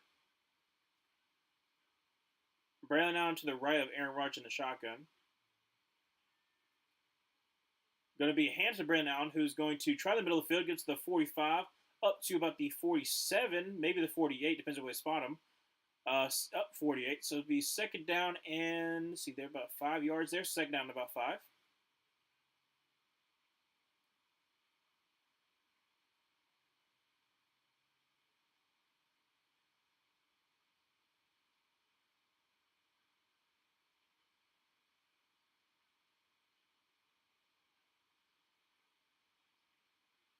All right, Aaron Rodgers going to be in the pistol with Braylon Allen in the backfield. That's the Tyler Conklin in motion. Going to be a quick pass out to Garrett Wilson. He's going to get the outside 50 up to the 45 before he's pushed out of bounds. It's going to be a first down and 10 for the not Texans, for the Jets from the 45-yard line of the Texans. There we go. Jalen Petrie with the tackle.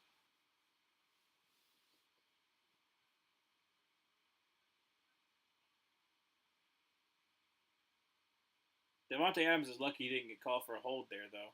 Kind of just wrapped up.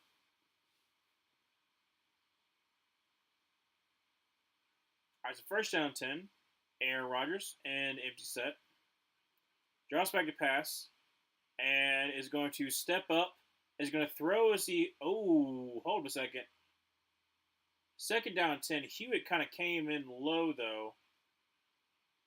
So it's not going to be a flag. I'll make sure it wasn't like a rough the passer kind of thing because it went kind of low. Second down 10.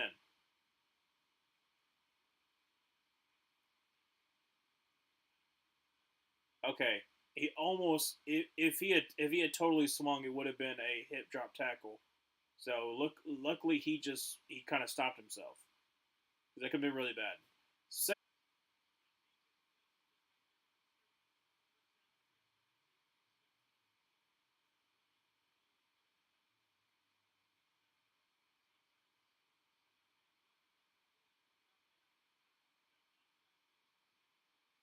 All right, so first down 10 for the 32-yard line. Aaron Rodgers in the shotgun formation with Brees Hall to his left. Going to be a draw to Brees Hall, who's going to get up to the 30, up to the 25-yard line. Make that third down, second down and 3. 10:55 remaining in the third quarter.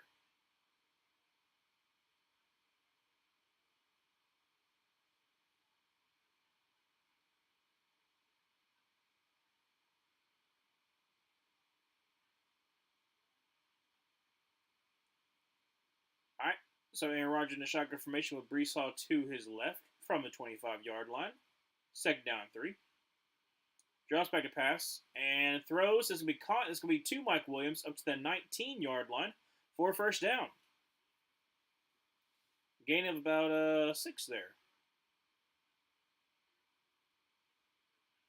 All right, Jets. Like I said, you got some momentum on your side. Don't do anything stupid. That's all I'm going to say. Don't do anything stupid.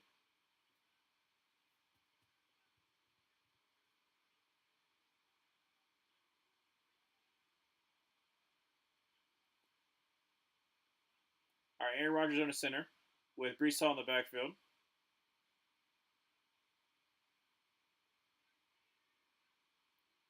Going to be handed to Brees Hall, who is going to lose like 2 yards there. Immediate pressure, but number 98. Great job of getting penetration, but like could have telegraphed that easily. Tim Settle Jr.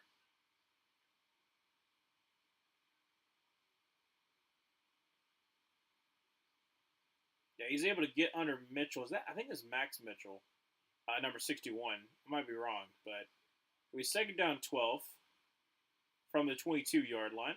Aaron Rodgers in the shotgun formation drops back to pass and is getting pressured. Throws on his back foot. He's going to be caught by Garrett Wilson, and that's going to be a touchdown for the Jets. Wow, what a catch! Aaron Rodgers throws off his back foot, able to find Garrett Wilson. Great catch by him, and just strides into the end zone. 7-6 for the Jets. Let's see if they can tie it up with this extra point. Oh, somebody's dressed up like Chucky. A Teletubby. Oh, goodness. I don't know if I would want to dress up as a Teletubby. But yeah, a great catch. Great one-handed catch by Garrett Wilson there. And he's able to sidestep Devin Singletary. Not Devin Singletary. What am I? No. Derek Singletary. All right, Riley Patterson, kick is up, and kick is good. Oh, he knocked it in. It bounced off of the crossbar. Oh, bounced off the upright. And goodness gracious. That's why I said you got to watch out because Riley Patterson almost missed that. So it is 7-7. They're tied up. And then now I should go over their remaining schedule. Because like I said, they desperately need to win this game, but I just didn't feel confident in choosing them to win. Because they have at Cardinals next week. You got the Colts, that's winnable. You got Seahawks, that's difficult. You got at Dolphins, at Jaguars, both of those winnable. But then you have Rams, at Bills, and you finish up with the Dolphins. So, like, you quite literally cannot lose this game because you have the Rams and the Bills, both difficult, and where maybe you can win the rematch against the Bills, but I don't feel confident you can. And the Rams, like I said, are going to be a scrappy team. They're going to be fighting for that division, even with the Cardinals. So, like, if you want to keep a season, you have to win this game. Because, like, you can maybe make the playoffs being 10-7, if the Steelers fall off pretty hard, because I feel pretty confident that maybe the Ravens can continue on. If the Colts don't do anything, if the Colts fall off and you have the win over them, like tiebreaker, that would be beneficial for you. And then it really comes down to the AFC West, and like I still don't know what to make of the Chargers or the Broncos, because part of me feels like, okay, Chargers are still like one more year away. They need another good draft, but they're close. And both them and the Broncos have really good defenses. But if I'm the Jets, you have to hope and pray that between the Colts, the Broncos, and the Chargers, that two of them fall apart completely. Because otherwise, you are not making the playoffs.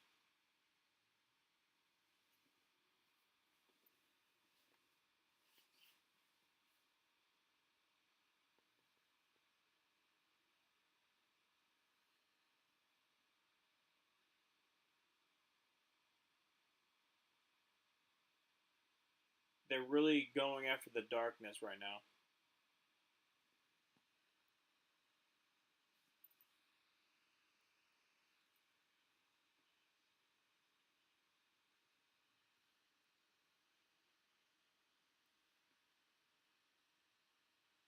All right, so it boots it away. It's going to be returned at about the 2, up to the 10, up to the 20, up to the 25, up to the 30. Crosses, and that's a face mask. Absolutely. What? How do you? Okay, yeah, that's gotta be a face mask right there. That's easy to see.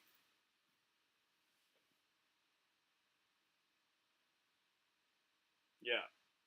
So Texas is going to be in good field position after that one. Face mask. Yep.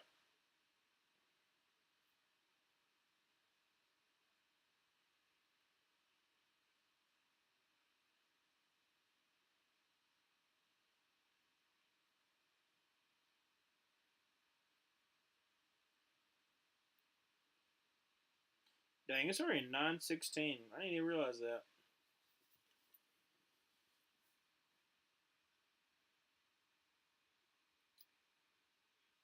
All right, so shotgun formation from the 44-yard line. CJ Stroud drops back to pass and is getting pressure, rolls out to his left, and he's going to scramble.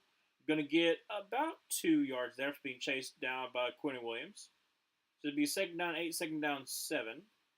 Going to be 8:45 left to go. I'm sorry, 8:42 left to go in the third quarter.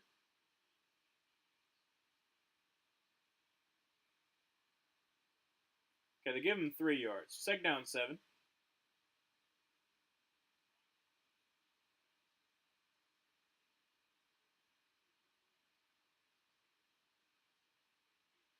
CJ Stroud under center from the 47-yard line.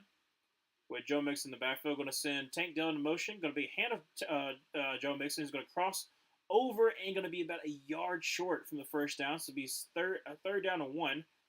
Gain about 6 there.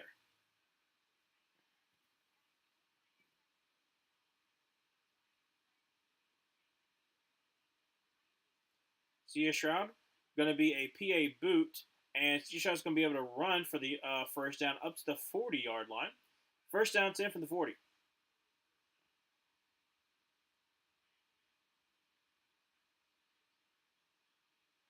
All right, so first down 10 from the 40. 7:40 left to go in the third quarter. Texans, after a pretty good field position, are kind of rumbling on down.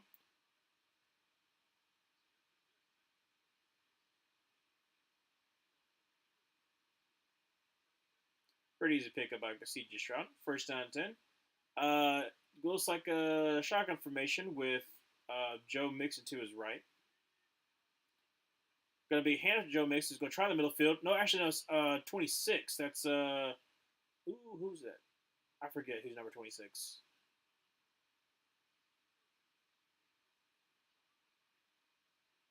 Who's that?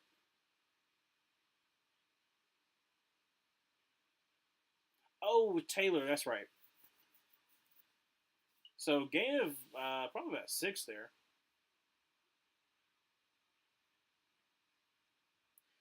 I just realized that part of the problem is that I kept on saying Kendrick Green when it's Kenyon Green. Kendrick Green replaced Kenyon Green from Texas A&M.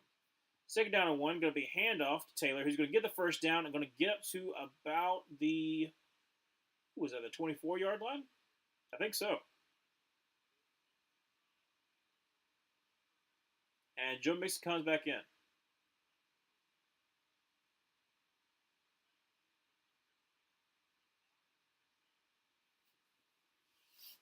By the way, Limber Tunsil is back in there. I didn't mention that before, but Blake Fisher looked pretty good when he got back in there.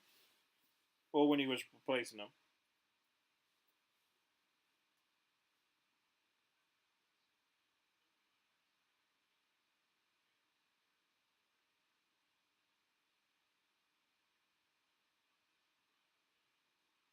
Under center CJ Stroud from the 24-yard line. Going to be a PA boot and going to throw on the run, and unfortunately, it's a little bit too high for Tank Dell. So make that second down and 10. 5:43 remaining in the third quarter. Still 7-7.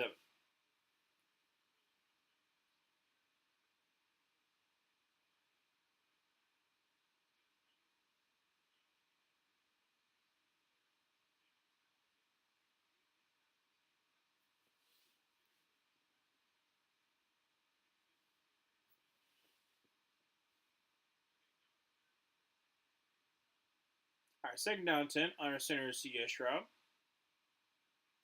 Going to send Tank Dell into motion. Going to be a handoff to Joe Mixon, who unfortunately is going to lose about a yard. So it's going to be third down and 11 from the 25-yard line. 5:30 left to go in the third quarter.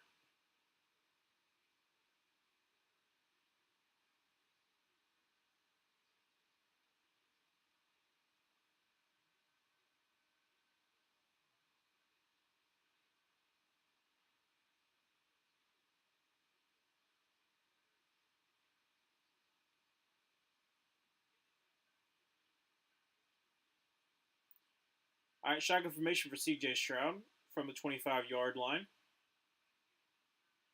Drops back to pass and is getting pressure. Is going to run and unfortunately is going to get sacked. That's about like a wow.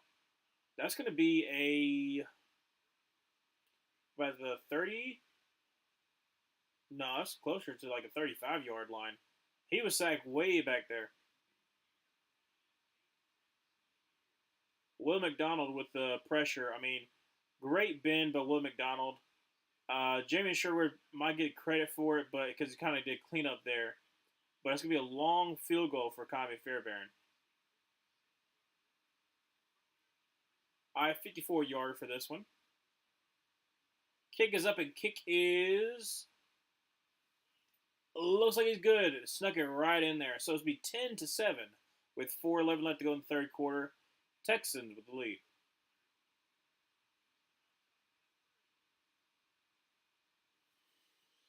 Ooh,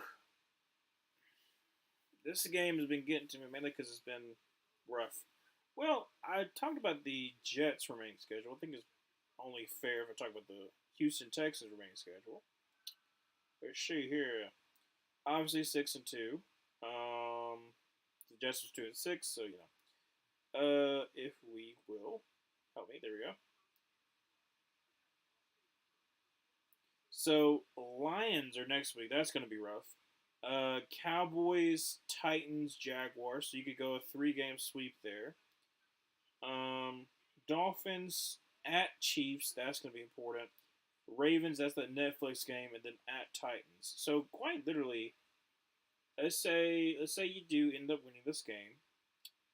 If you lose to the Lions and then you lose to the Chiefs and the Ravens, 12-5. That's pretty dang good. I mean, you'll probably be what, third, because you probably have the Chiefs and the Ravens probably win outright. If they win their divisions, then they're obviously going to be over you. So yeah, probably third.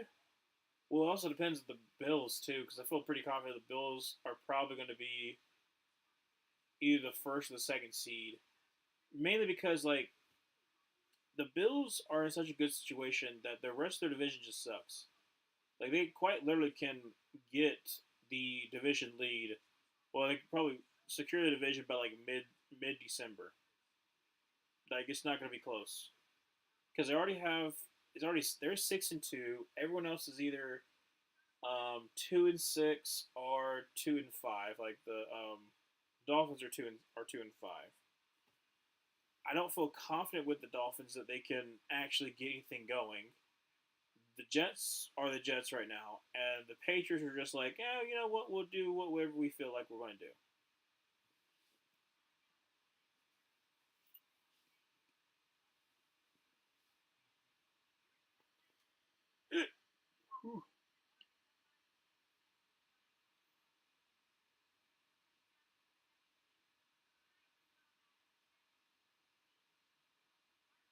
That's pretty depressing. A 1-6 record at MetLife for two teams.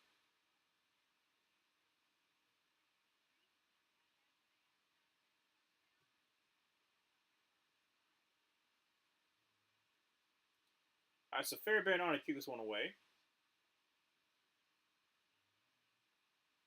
Going to be a touchback. So first down 10 for the 30-yard line for the Jets. Down 10-7 with 4:11 left to go to the third.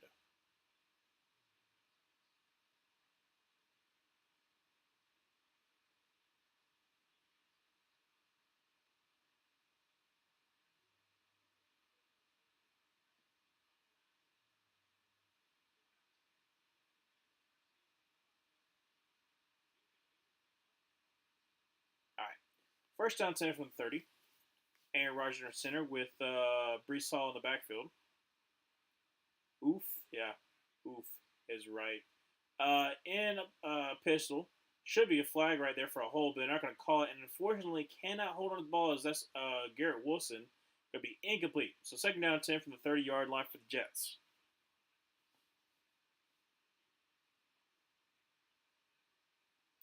Yeah, just been like they were showing it before. But they just been really out of sync. I mean, it's just plain and simple. Um, Hopefully, they can get something going. I mean, I ultimately want the Texans to win. That's who I chose to win.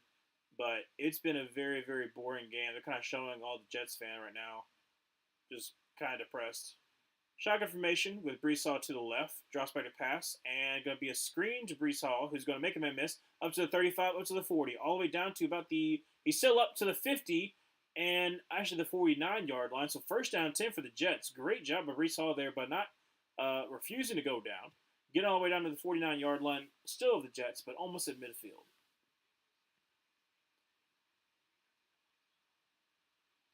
It tries to break, but great missed tackle, and then stays on his feet because, like I said, they don't bring him down yet. So first down 10 for the 49-yard line. Let's see here.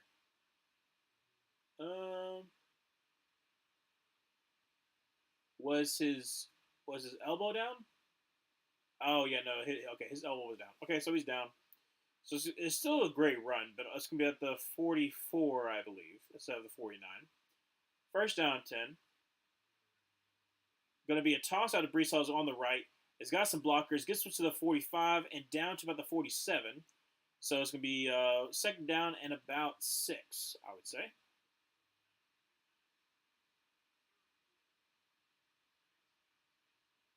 .302 left to go in the third quarter. Second down 6 from the 40. I said 47-yard line. I think I said the 47-yard line. Aaron in a shotgun with Braylon Allen to his left.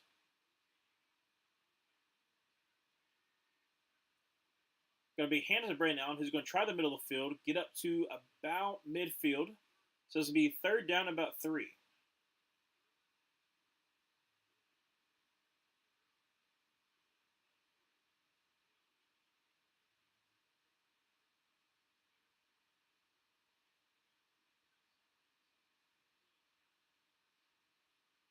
So I got Brees Hall on the sideline, so it's going to be Braylon Allen, sorry. Third down 3 from the midfield. Aaron Rodgers in a shotgun formation with Braylon Allen to his right. Don't know why there was stoppage, but okay. Why is there a whistle being blown? Okay, we're good. Third down and 4 from about the 49.5-yard line. Aaron Rodgers drops back to pass. Going to be a quick pass out to Garrett Wilson, who is going to, unfortunately, be about 2 yards short of the first down. So fourth and about 2. And they're going for it. Down by 3, 145 remaining in the third quarter.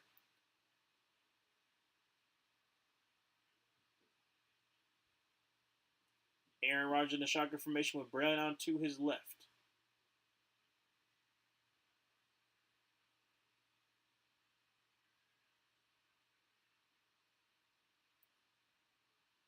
Clock is running down.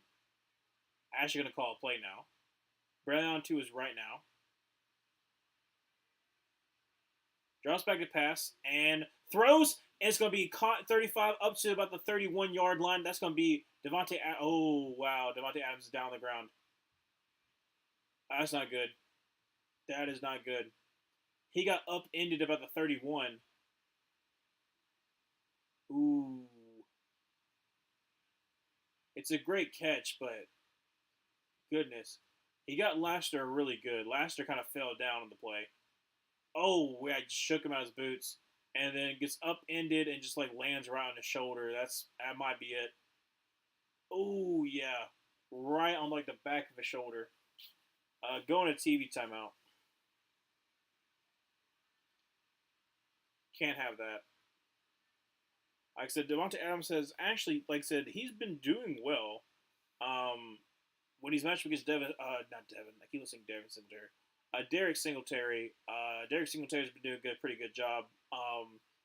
had the one catch that got a PBU'd on because basically fell right into the hands of Devontae Adams, but he was able to block it away. Then on the next play, they go after him again on a short little slant, knocks it away. Like I said, Devin Singletary having a pretty good game. Right there, absolutely, Devontae Adams cooks Kamari Lassiter. I mean, he's a rookie. That's going to happen to him, but yeah, he got. I don't know who it was that upended it, but it looked like the linebacker. Yeah, I hope he's all right too. I don't know. I think it's mainly just like the way that he landed on his shoulder. It was like the back top right of his shoulder. Because like I said, he legit got upended.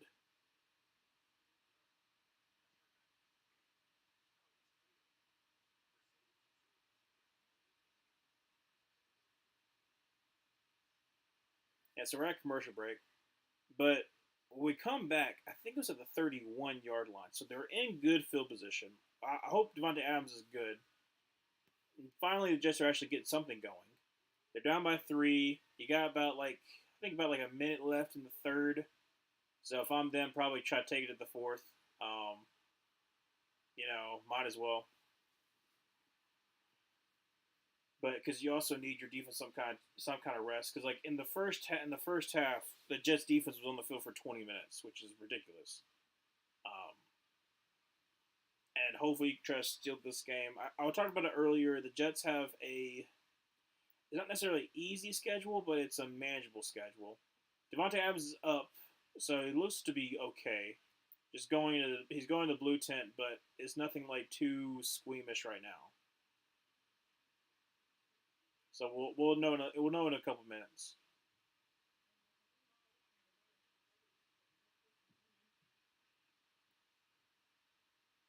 All right, so 57 seconds remaining in the third quarter, first down and 10. Aaron in a pistol with Brees Hall behind him from the 31-yard line. Going to send Gibson into motion. Going to be a screen, and it's going to be knocked down by the nail hunter. So second down and 10 with 44 seconds remaining in the third.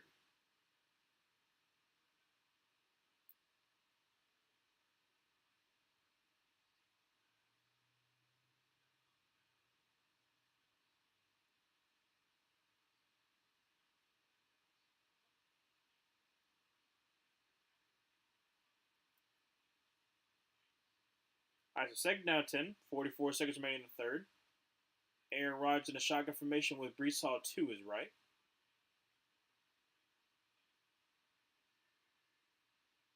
Draws back the pass and throws, and it's going to be caught.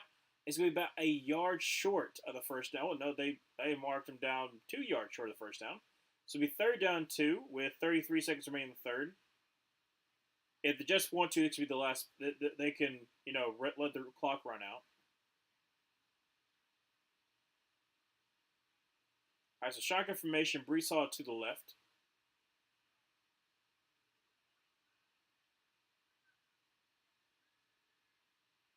Aaron, going to be handoff to Brees Hall, and makes a man miss, and unfortunately, still going to be about a yard short. It's be fourth and 1 from about the 22-yard line. It's going to go in the fourth quarter. Like I said, I don't know why you just don't let it go into the fourth. If you don't love what you see, let it go in the fourth. You still got a third down. But now when we come back after this quarter break, like I said, we're having probably a 2 to 3 minute commercial break. Um, it'd be fourth and a long one. If I'm the Jets, would I just take the points? Because it's also Riley Patterson. Can't be really trustworthy just yet. I would probably go for it. I mean, if you can't get a yard, you don't really deserve to win. So, but finally, I should get something going. That's all I'm asking for. Just something going because it's been rough, a rough game to watch.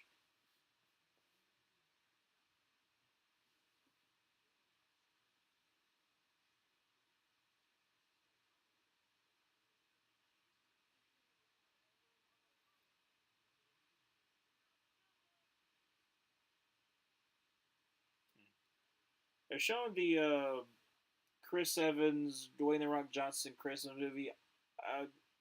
obviously, like my mom wants to see it. Like I think it's kind of protect. It kind of you know that kind of thing. I don't know. I probably would wait until it comes on streaming. I'm just not really a. Okay, I'm a movie watcher, but I am not a going to the movie theater and spending $30 kind of movie watcher. Unless it's like a big action thriller, something like that that you have to experience in the movie theater, I am going to wait till streaming because I'm like it's I get why some places are more expensive, but like back where I'm from, like there's a movie theater that's really cheap to go to, and it kind of stayed consistently cheap. And I'm like, it shouldn't be any more than that. I mean, I understand like if you're a bigger movie theater that actually has like like they're the AMC or whatever, like they have to have more money be pumped in there. But sometimes it's ridiculous. Like $15 for popcorn and a soda should not be the case. It should not be $15, if that. Sometimes even more.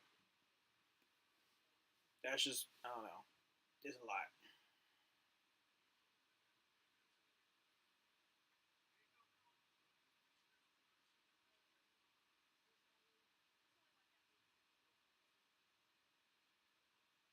All right, so we're back.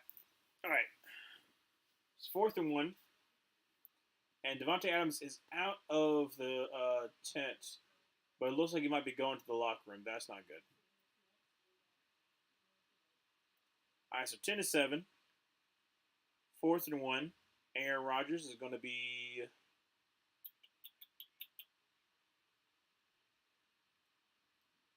a pistol with Brown out in the backfield.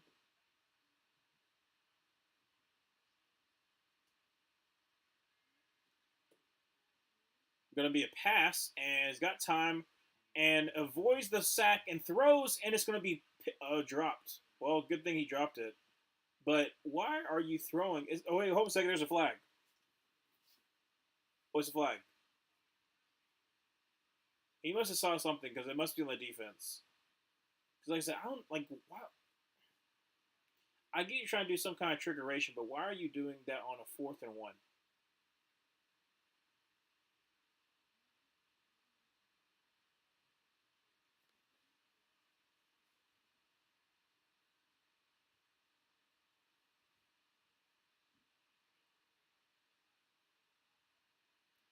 Illegal contact by the defense. Okay, so first down for the Jets. There you go. They got bailed out a little bit. Stingley.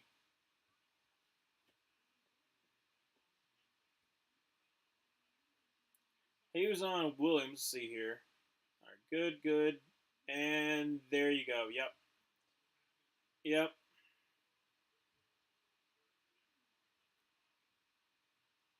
That's past 5 yards. All right, so first down 10 for the Jets from the 17-yard line. Aaron Rodgers in a pistol formation with Brees Hall in the backfield. Going to send Mike Williams into motion over to the left. Going to be a PA boot. And it's going to dump it up to Tyler Conk. No, actually, to number 89, who's, is that right? No, it's Ruckett. There, Jeremy Ruckett. So the gain of about 3 or 4 there, so make that second down at about 6. 14:37 remaining in the fourth quarter. Jets are in the red zone.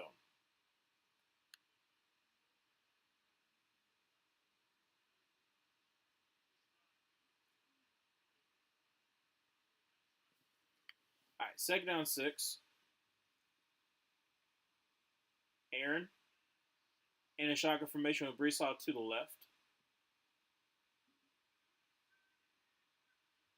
Going to be a quick screen out to Tyler Conklin, but nobody blocked Jalen Petrie. And it's just going to be like a loss of about 2 there. But, oh no, Petrie's down the ground.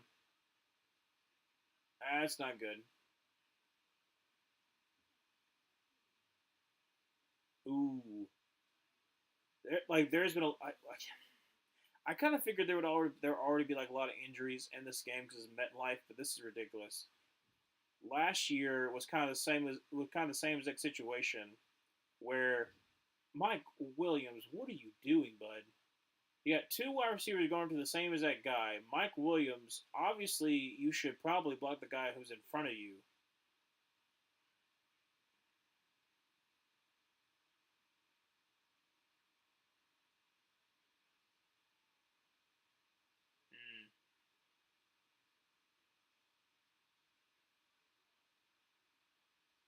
22.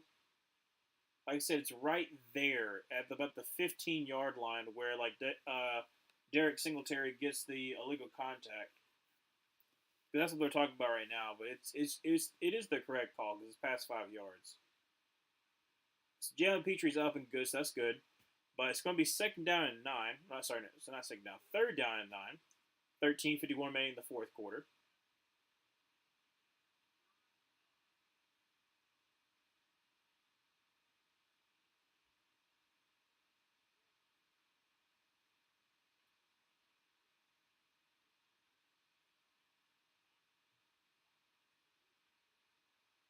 All right, so from the 16-yard line, got to get up to the 7. Aaron Rodgers in an empty set.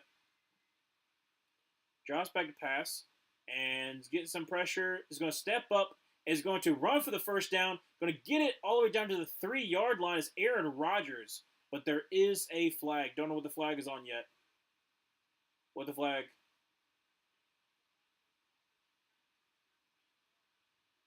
Holding on the offense. Oh, it would have been a great play though. It would have been a great play, but it is unfortunately going to be a hold on the rookie, Fashanu, who's going against Tim Settle. See here. Okay, okay, okay. And kind of, but like you usually let that one go.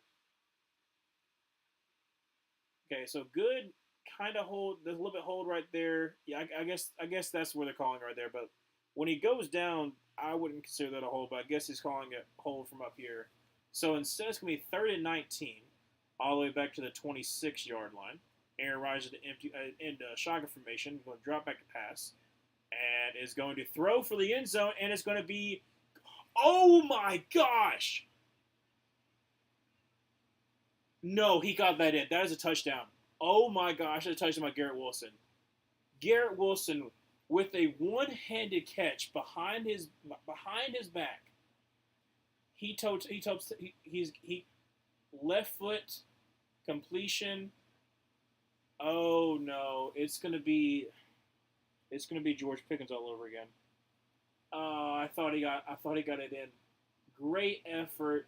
He gets the left foot down, but before he can get the right foot down, unless they do count his ankle and they count his shin, that unfortunately is going to be incomplete pass because his shin goes down before his knee goes out of bounds. So it really depends on what the refs decide.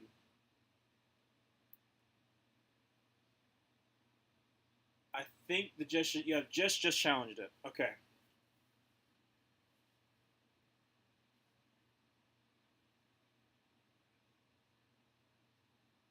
Like I said, as long as the ball doesn't really move when he lands, but like his shin hits the ground first and it's inbounds before his knee goes out of bounds. So it really depends on truly on how the ref, or really the head ref, determines what what is the catch. Do you have to have your whole entire bottom leg from knee down to be inbounds, or just the shin first? And there have been a lot of calls that have been on and off depending on who the ref is. So I want that to be a touchdown though. That's a sick effort.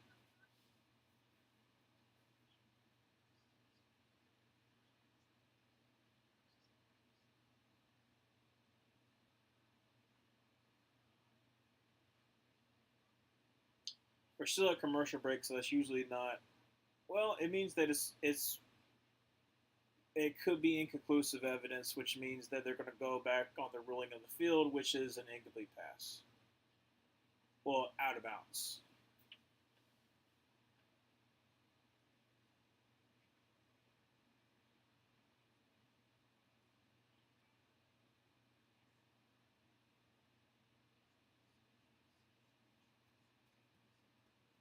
Still a commercial break.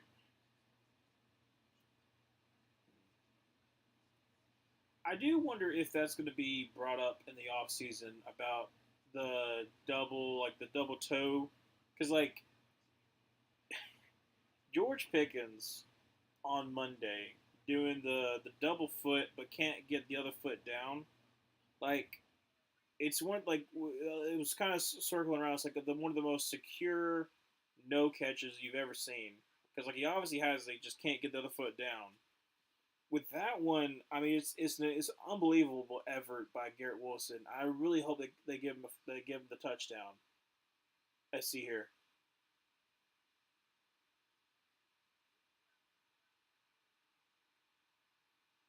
So it is a touchdown. Let's freaking go. Okay, touchdown for the Jets. Great effort by Garrett Wilson there. 13-10 on for the extra point.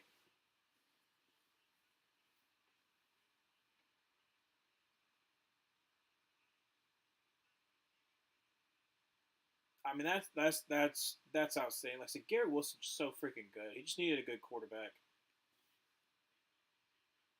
And then Shen gets down before the knee, and that's what that. And like I said, that's what I'm saying. It really depends on how the ref handles the ruling. Like if they believe the Shen like disconnected from the knee, you're good. Kick is up and kick is good. So it is 14-10 with 12:54 remaining in the fourth quarter. Texans, who have been dominating this game, suddenly find themselves behind the eight ball. I don't know why I said behind the eight ball, but down. Should say that instead of behind the eight ball.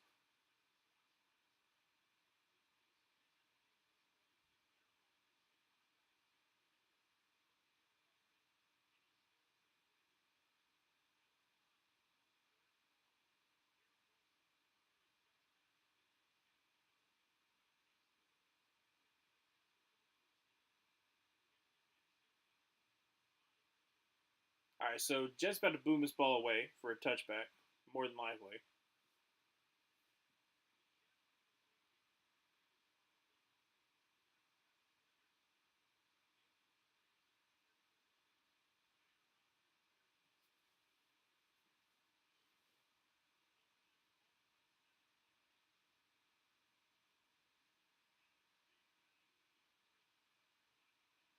Oh, so it's concussion for Devontae Adams. All right, they boom it away, and it's going to be returned at the 1, up to the 10, up to the 15, up to the 20, 25, before he runs into his own man and gets absolutely obliterated by his blocker. Don't know how that happened, but anyways, I think I do every single time it's a one-handed catch. It's like, hey, Odell,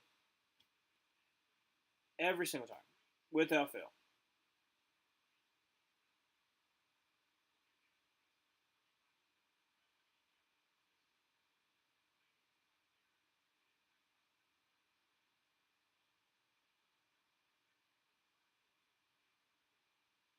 All right, so first down and 10 from about the I think they were the 26-yard line.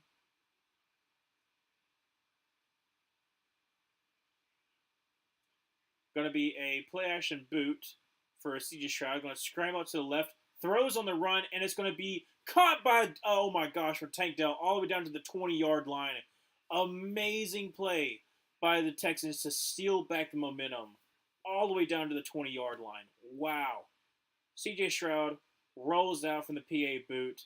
And you got Tank Dell going down the sideline and just throw it up for him. Comes down with it.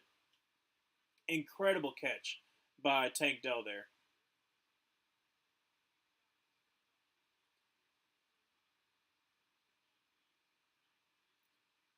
Tank Dell, 5 receptions for 120. CJ Stroud under center going to be hand the ball off to Joe Mixon, who's going to try the right side and going to get about maybe 2. So make that second down and 8 from about the 22-yard line. They marked him down at the 24 initially. 11:44 remaining in the fourth.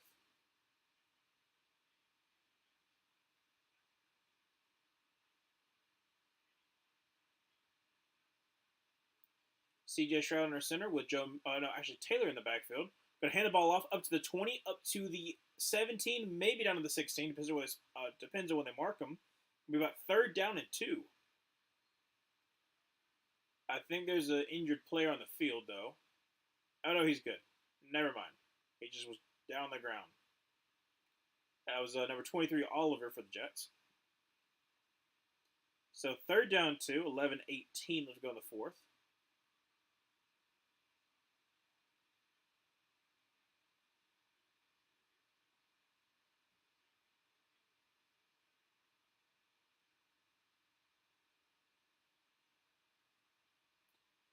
They say third and one, but it's like a third and long one. All right, C.J. Stroud in the shotgun formation with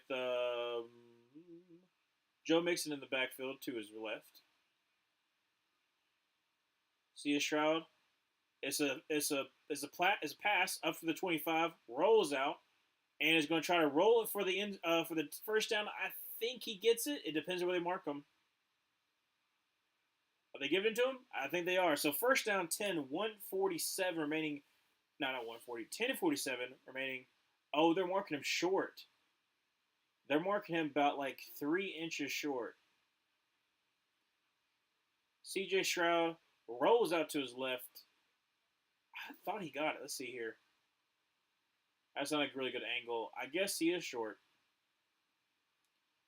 So fourth and inches, 10:33 remaining.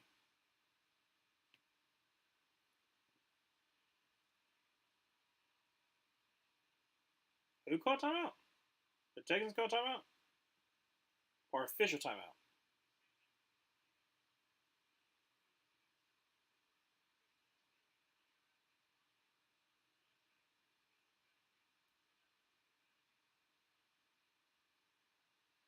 Okay. Fourth and inches, 10:33 remaining the fourth.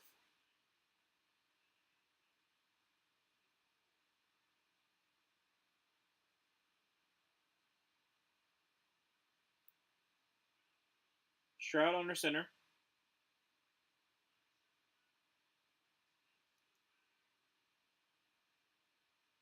Going to be half Joe Mixon, who is going to get the first down, gain of about 2 or 3 there. First down 10 for the I keep on saying the Titans, for the Texans. Goodness.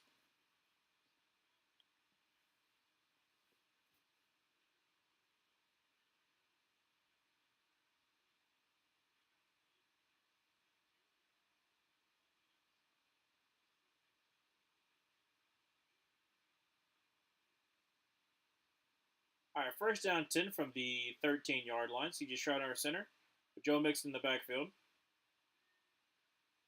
Going to be hand off Joe Mixon, who's going to try to cut back to the left and is going to get it about to the 11, maybe the 10-yard line, gain about 2 or 3. Make that second down 8. Jamie Sherwood with the tackle.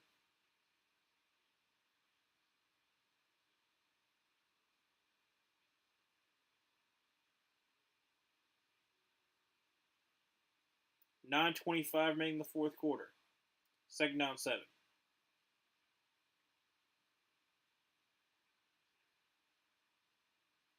C.J. Stroud in a pistol. Oh, actually going to run out, so it's going to be a wildcat for Joe Mixon. Throws for C.J. Stroud and incomplete. Stroud's trying to get for a PI, but unfortunately, no, he's not going to get that. DJ Reed on the coverage.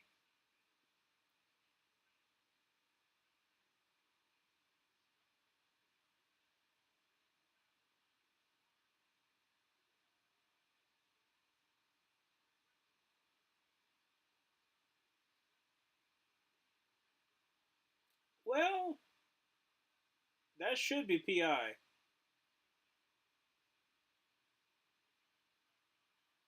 I mean, he's hooking his arm. So third down 7. CJ Stroud drops back to pass. And is going to scramble out. And is going to get sacked all the way back to the 27-yard line. I mean, Fairbairn has the legs so we can make it, but you're going to be down by 1.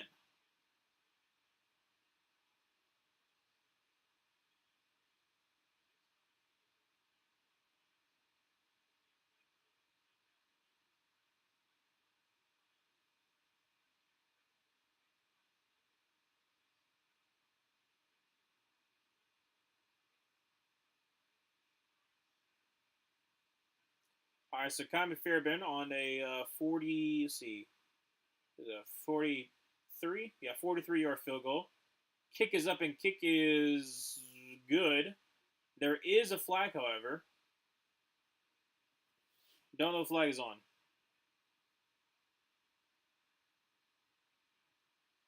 I mean, so if it's on the Jets, it's probably still be still be like declined. Because what are you gonna do? Just kick it again? No.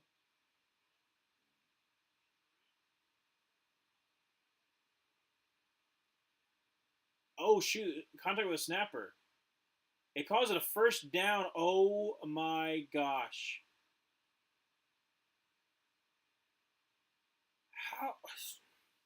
Well, you put the Texans in back in the game because you basically give them a first down because you contact with a snapper.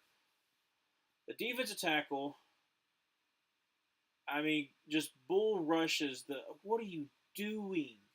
That is the one thing you don't do. You don't bull rush the long snapper. They're in a vulnerable spot. They're gonna protect them. Like I said, I'm okay with it because I picked the Texans to win. But that is just so dumb. It's so dumb. There's a reason why they jump over them if you have the hops. All right, so first down 10 from the 13-yard line. C.J. Stroud under center. Going to be hand to Joe Mixon, who's going to make a man miss, gives the 10 up to about the 9-yard line. Be second down and about 4. Just what are you doing? Like I said, that's what you learn about for special teams is just do not mess with a long snapper. Regardless, do not mess with them.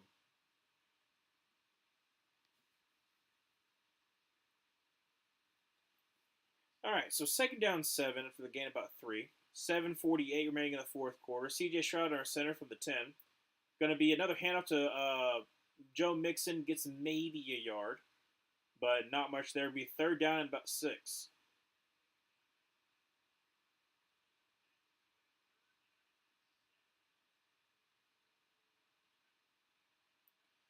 6:27, not 6, sorry, 7:24 left to go in the fourth quarter.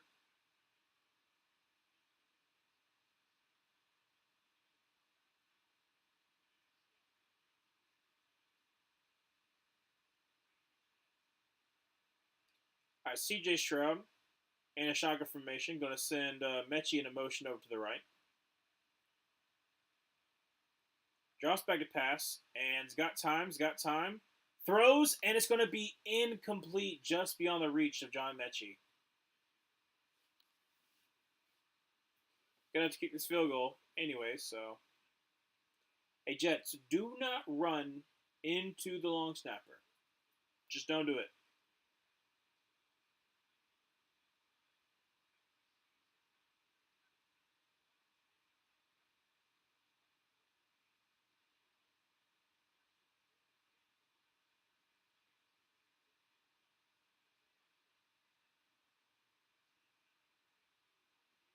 All right, so a 27-yard field goal attempt. Kick is up, and kick is, oh my gosh, he missed it. After all that, he missed it. He made the 43-yard field goal. They ran into the long snapper, so then they had another shot of getting a touchdown, and then you missed a 27-yarder? Kami's usually really good about this. I don't know what the heck happened with that one. He just hooked it. So it is 14 to 10. 7 something left, probably like 7:12 left to go in the fourth quarter. Now everything's going back to the Jets' momentum. Like I said, you had that amazing first down play, takes all the wind out of the sails for the Jets, and then you do that.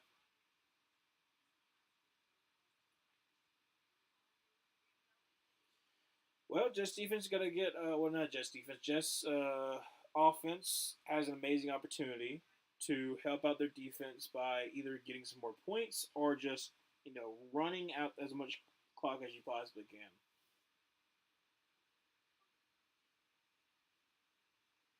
Still, that's a wild chain of events.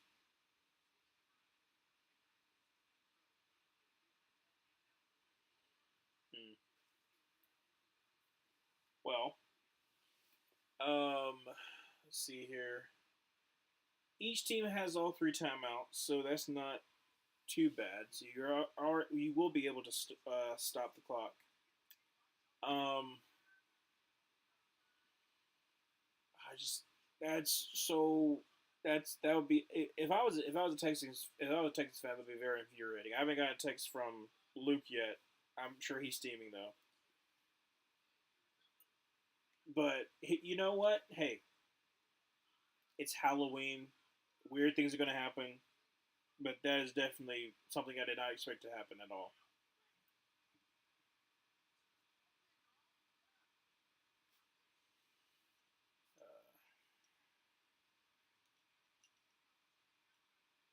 Mm, like I said, both of them do still have a shot, so it's not like the end of the world, but it's still you could have you really could have helped yourself there, Houston. All right, so we're almost be back.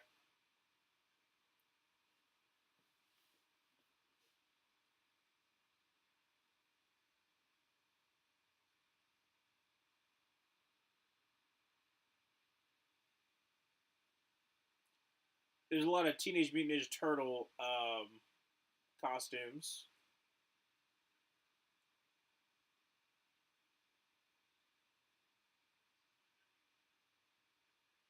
All right, it's first down 10 from the 20. Oh, what happened there? That's weird. What? And okay, that was weird. For some reason, my streamline just went white, but we're good. Okay, Brees Hall got about 2 yards there, so it'll be second down 8. 6:40 left to go in the fourth. I don't know what the heck happened there. Just like, all right, second down 8. 6:30 left to go in the fourth quarter. Aaron Rodgers, after having an abysmal first half, has been coming along strong. See if they can finish it out.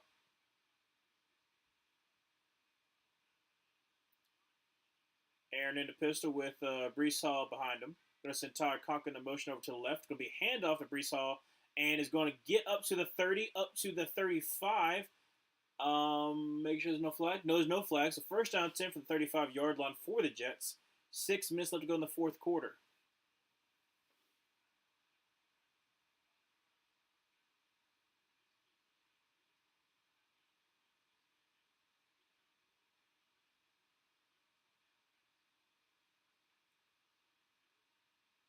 And then he carries Lassiter for about 4 yards there. All right, so first down 10. Aaron Rodgers in the shotgun with Brees Hall to his right. Gets the entire Conklin in motion over to the right. Drops back a pass, quickly throws to Garrett Wilson up to the 40, and stays in bounds. Clock is running. So second down and 5. Clock is running. It's about 5:15 left to go in the fourth quarter.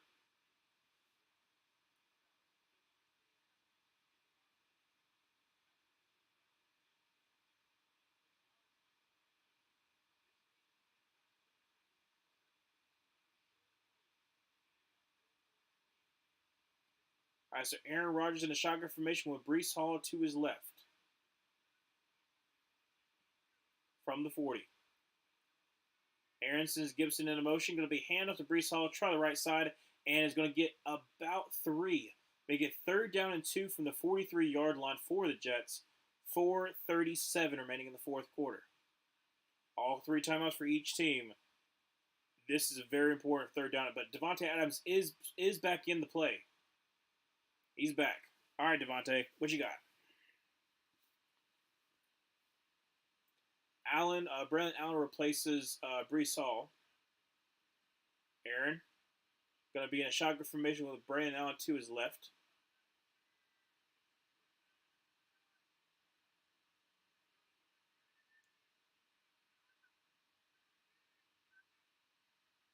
And call timeout. They try to get him to jump off sides on this third down and 1. It's like a third and a long one. So I say about third down 2.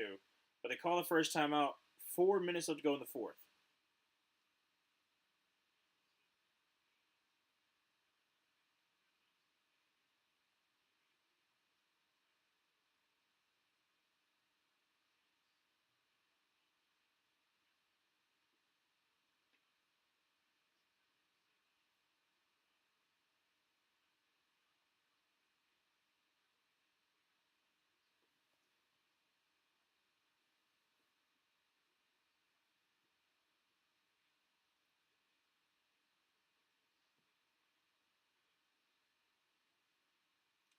So we're back. Third down and one.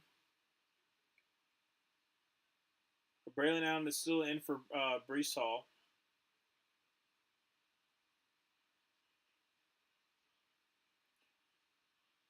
Aaron in the pistol with going to be a handoff. No, actually a PA boot. Throws it out. It's going to be caught. That's going to be 88. Is that who is 88? Oh, I do not know who that is. Yeboah. Yeboah.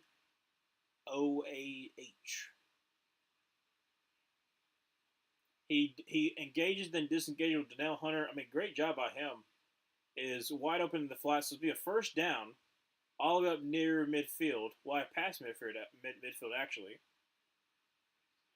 So from the 44-yard line, Aaron Rodgers in a shotgun formation with Braylon Allen to his left. Going to send Devontae Adams into motion. Going to be hands to Braylon Allen, and he's going to be met in the backfield by Petrie for about a 2-yard loss. Second down 12. 3:45 left to go in the fourth quarter. And Brees Hall comes into play.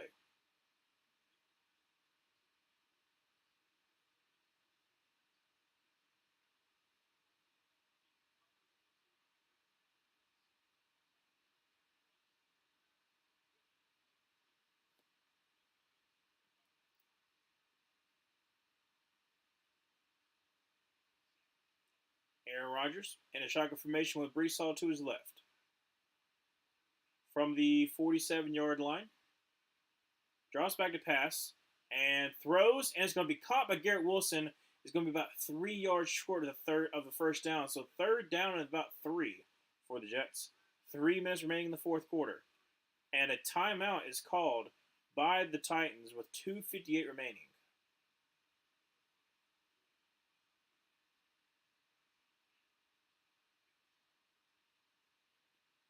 Jalen Petrie with a tackle again. So very, very important third down again. Like I said, if you're the Texans, you got 2 timeouts remaining, also the 2-minute warning. So it's not the end of the world, but you got to get something going. Well, you got to get a stop first before you can get something going.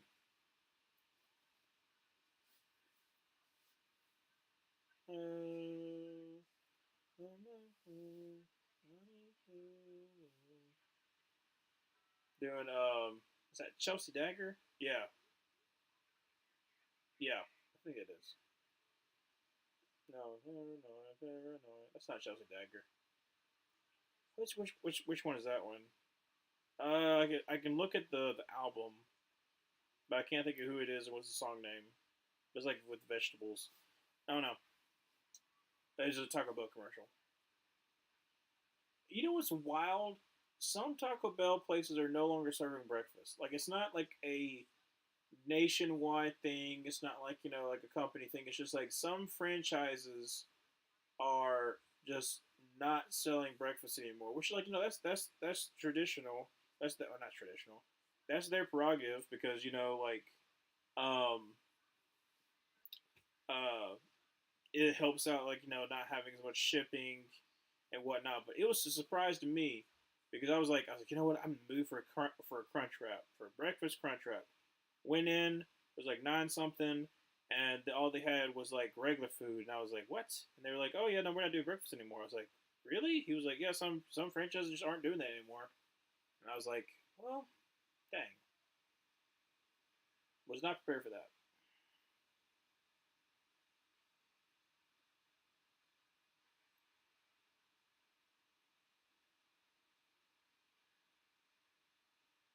Terrifying October. Ooh, good on you, Prime Video. It's almost what is the end of October, literally.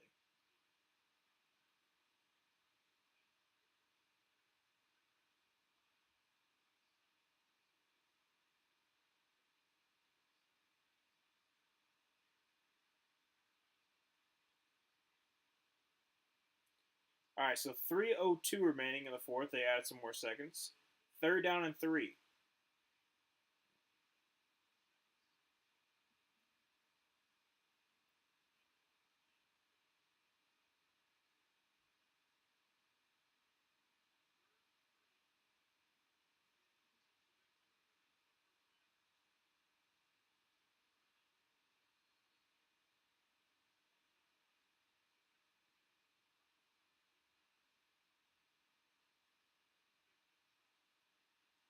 All right, so from the 37-yard line, I believe, Aaron Rodgers in a shotgun formation with Brees Hall to his left.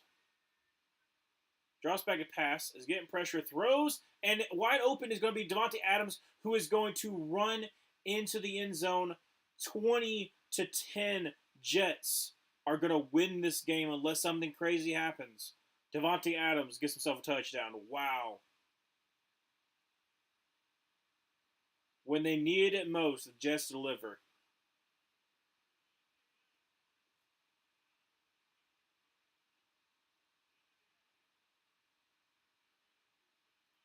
That's crazy.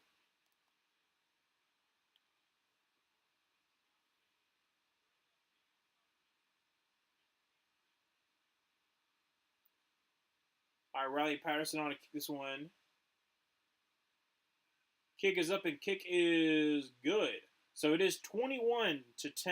2:56 remaining in the fourth. Texas only have two timeouts. Are the Jets back? That's what everybody's asking. One of the things that they like Kurt kind of brought up, but I also kind of talked about, is that this was the game that they desperately needed. I just got a text from Luke. Yeah, kind of trashing his Texans. Um, I don't know if the Jets are back yet. I would want to give that 2 more weeks if they can actually, string together some wins. You can get back into the AFC wild card picture. Like I said, you're not going to win this division. Bills are, like you said, that's going to be the hardest remaining schedule team on your remainder of your schedule. You also have the Rams, who by the time you play them should be healthy. So it'll be interesting to see, because I talked about it earlier, but next week they have the Cardinals, which is going to be a scrappy team. They also have, what was I going to go back? Um, so you win this one, you go 3-6. You got at the Cardinals, which is, like I said, not an easy task. You got Colts, so it depends on which Colts show up. It's going to be returned to the 1, up to the 10, up to the 15, up to the 20, up to the 25, up to the 30, and that's going to be pretty much where he goes. So first down, 10 from the 30-yard line, 2:48 remaining in the fourth quarter. Seahawks. Seahawks are such a wild card because I just have no idea like what they're going to be, if they're going to be good or not. You got at Dolphins, at Jaguars, so you could string together 2 wins there. Like I said, I believe they're going to be better than the Dolphins. I believe they're definitely better than Jaguars. But then you finish off with Rams, Bills, and Dolphins. So, quite literally, you're this. Let's just say nothing weird happens. You're 3-6. Can you make the playoffs being 10-7? Like, being swept by the Bills. Long ball, and it's going to be incomplete. Try to get to Xavier Hutchinson. Unfortunately, falls incomplete. So 2:42 remaining in the fourth quarter. Going to be second down and 10. I think they can make it in at 10-7. I said that they would be 10-7 and to be the seventh seed. I said they would beat up the Dolphins, but I said it earlier. You're going to have one of the 3 teams absolutely fall apart, because at this rate, unless the Steelers really fall apart, they should be able to make it to the playoffs. Is between them and the Ravens, whoever wins the AFC North. Talk about it a little bit. Second down 10. C.J. Stroud in a shotgun drops back a pass and is going to roll out to his left and throws on the run. A big old throw, and it's going to be incomplete, unfortunately. Cannot get Dalton Schultz. It's going to be third down 10, 2:33 remaining in the fourth. So what was saying? So either the Steelers or the Ravens are going to win the division, and more than likely, you feel pretty confident they're going to make the playoffs. Just based on the Steelers' defense has been really good, and their offense has looked a little bit better, especially under Russell Wilson. So it comes down to the AFC West and the AFC South, because you feel like you're going to be able to sweep the Dolphins and also the Patriots. Third down 10 from the 30-yard line. C.J. Stroud under center. He's shotgun. And did they call a timeout, or they're taking a delayed game penalty? Yeah, they're taking delay game penalty, so it's going to be third down and 15 from the 25-yard line. Just not that. Why? Um, yeah. So Jets will be 3-6. If you lose one more game, you lose to the Bills. Then you're 10-7. So you have to hope that one of the three, well, actually two out of the three teams falls apart. Third and 15 from the 25-yard line. CJ Stroud drops back a pass. Is getting immediate pressure. Steps up, throws, and basically gets back to the original line of scrimmage, and the clock is running. But it's going to be fourth down and 10, 2:20 remaining in the fourth quarter. I'll talk about the three teams once we get done with this play because they're rushing to get another play before a 2-minute warning. CJ Stroud in the shotgun, drops back to pass, and is getting pressure. Steps up, throws, and it's going to be incomplete, but there is a flag. It's going to be a hold or pass interference. It's going to be a first down 10 for the Texans, 2:01 remaining in the fourth. Tank does get up a little bit limp, though. So the three teams are the Colts, who the Jets play. You got the Chargers, and you got the Broncos. So both of them are very interesting, too, because depends on how the season continues to progress, they have a shot of winning the division if the Chiefs falter. But right now they're still undefeated, but they haven't looked good. Both y'all have really good defenses, so the Chargers and the Broncos could still potentially steal the division, but I feel pretty confident the Chiefs are going to keep it. So you have to hope that the Broncos fall apart because Bo Nix can't handle it or whatnot, and you have to hope the Colts just be the Colts and you beat the Colts and they be like 10-7. You're like, oh, we had the deciding win against them. C.J. Stroud throws and it should be a flag. There's a caught. Is it caught? Yes, it is. Dalton Schultz catches it all the way down to the 35-yard line, but I believe that should be a flag for a hold. Now they call it incomplete. I thought he had both of them in, but they said it was incomplete. So it'll be 1:55 remaining in the fourth quarter. Going to go to 2-minute warning for the second down 10. But I was pretty sure that there should have been a hold by Larry Tunsil on Will McDonald, but they did not call it. See, left. Yeah, no, his right toe was out of bounds. Okay, but the Jets do have a shot, but it's very very slim. It's for real a run the table. It has to be a run the table kind of season for the Jets to make it. Like you have to almost win out because you lost to the Patriots. If you had just beaten the Patriots, you would have been in such better situation where you could lose two more, and you could lose one of the games to the Dolphins, or you could lose the game to the Rams. But now you have to hope that you either win out or you only lose once, and when you lose once, it's not to a team that you need to have a tiebreaker over. So it's not dead, but it's pretty close to being dead. This is giving you a little bit of hope.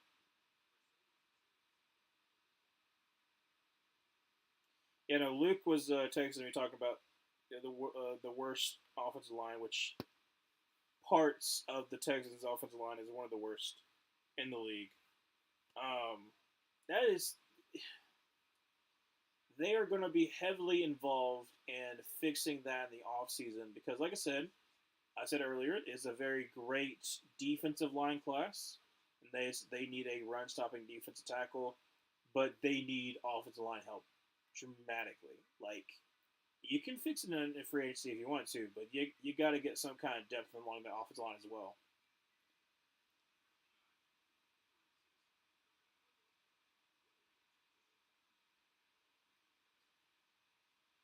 I was talking about the Germany game. Let's freaking go. 2 weeks, and I'm streaming that one.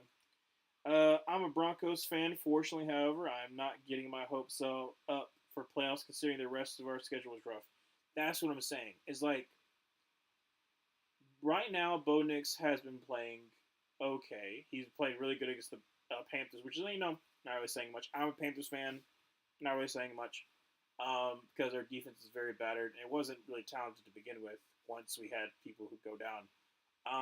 But your defense is good, should keep you in games, but that's what I'm saying. Like the the Jets have a better shot because of their schedule. Unless one of the teams starts going on the run of their own, they should be fine. But they just have to actually show up to their games and not be beat by the worst team, one of the worst teams in the league, in the Patriots. Second down 10. C.J. Stroud drops deep down to pass, throws across the middle, and it's going to be incomplete. Trying to find Tank Dell, but unfortunately, a little bit of an inaccurate pass. It's going to be third down and 10. 1:49 remaining in the fourth quarter. But yeah, no, Broncos, going in, I felt like your defense would be good. I knew that you'd have some bump and bruises with Bo Nix, but like I said, he's been coming along a little bit stronger. Your defense is a lot better than I thought your defense would be good, but it's even better than I thought it was going to be. It just, can you keep that up? I'm very interested to see how Zach Allen's going to do this weekend, because if Zach Allen has a pretty good week, I feel confident you might be able to get an upset. All right, C.J. Stroud drops back a pass. Has got some time. Got plenty of time. Running out of time. Rolls out to his right. Throws, and it's going to be caught by Dalton Schultz, who's going to get to the 50, up to the 49. Clock is running, so it's going to be fourth down and about 2. 1:35 remaining in the fourth quarter. And no, actually, they're going to call a timeout. No, they're not. Oh, why did it stop for a second? Oh, well. 1:30 left to go in the fourth quarter. C.J. Stroud in a shotgun formation. Fourth down and 2. Drops back a pass. Is getting pressure. Rolls out to his right. Is going to get the first down to the 45. 40, 35, 30. Up to the 25, all the way up to about the 23-yard line. First down 10 for the Texans. I think they marked him out of the 24. But yeah, no. Actually, let me look at the Broncos schedule. Because I knew it was rough, but I'm trying to think who. One thing though. Obviously, you have the Chiefs twice, but you have the Ravens this week. So I'm that's where I'm saying if you're able to get pressure on the inside with Zach Allen, it'll be interesting to see how how they respond to that, because it's really going to tell them, can you actually stop Derrick Henry. Throw is going to be incomplete. Try to get it to Case Stover, but Ahmad Sauce Garner on the coverage, incomplete. 1:17 remaining in the fourth quarter, second down and 10. So we got Ravens at Chiefs, rough. Falcons can be tricky. At Raiders, Browns. At this point, I think the Browns are going to be done. Colts, Chargers, rough. Bengals, rough. Chiefs. That's what I'm saying. You have teams either vying for playoff contention, or you have your division rivals that is always going to be a crapshoot. So that's what I'm saying. I think it's a good step in the right direction, but I don't know how good it's going to be. C.J. Stroud goes for the end zone and way incomplete. Okay, so third down 10, 1:11 left to go in the fourth quarter. 2 timeouts still remaining for the Texans.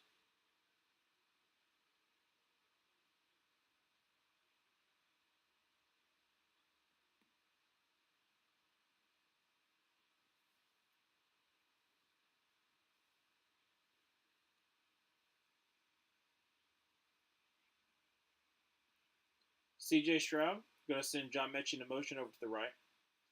In a shotgun. Drops back to pass. He's getting pressure. Throws on his back foot. Is going to be complete to Robert Woods, who's going to get out of bounds at about the 12-yard line. First down 10 for the Texans with 1:05 remaining in the fourth. Ooh, shoot. Nice. Contact kind of being a little screwy.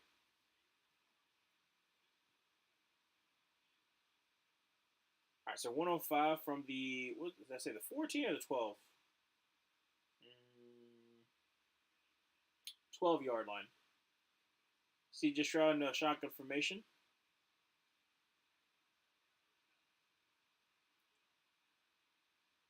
Drops back to pass, and is going to step up. Throws for the end zone, and it's going to be incomplete. Hutchinson's looking for a little bit of flag, but unfortunately is not going to get it. For a second down and 10. 1 minute left to go in the fourth quarter.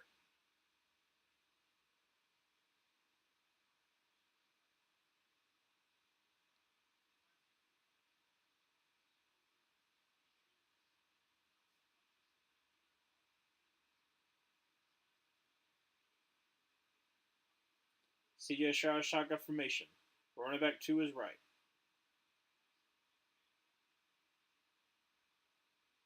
Drops back to pass and is going to step up, scramble out to his right, and is going to try to pick up as much yards as he can. Gets out at about the 6, but unfortunately there is a flag. Don't know what it is. Don't know if it's the backfield or if it's going to be in the end zone. Let's see what it's going to be.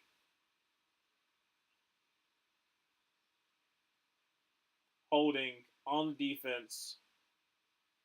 Yep.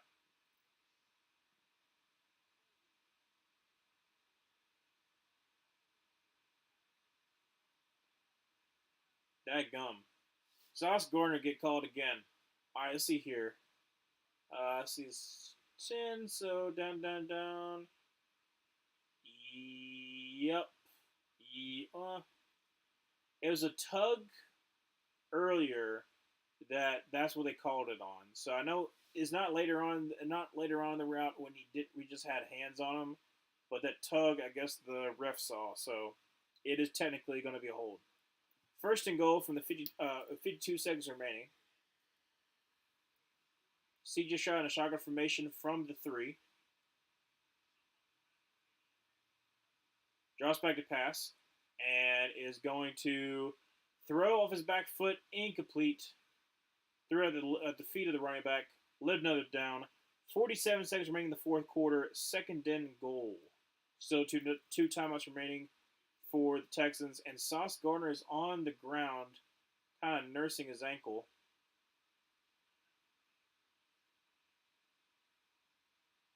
That's not good.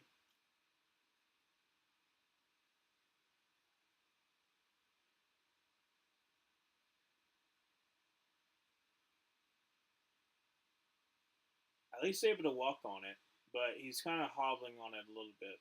Let's see here.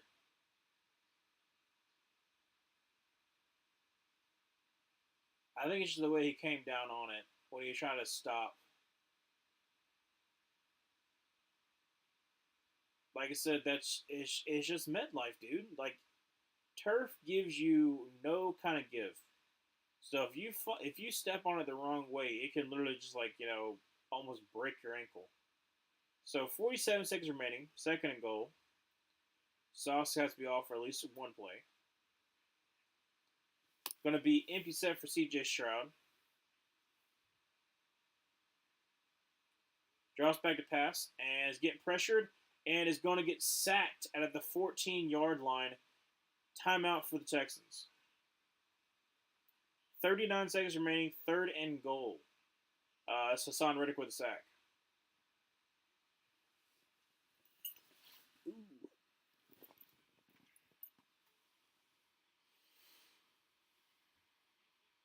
Like I said, they just crushed in that pocket. There was nowhere for CJ Stroud to run to. It's like Hassan and Quentin Williams both got there.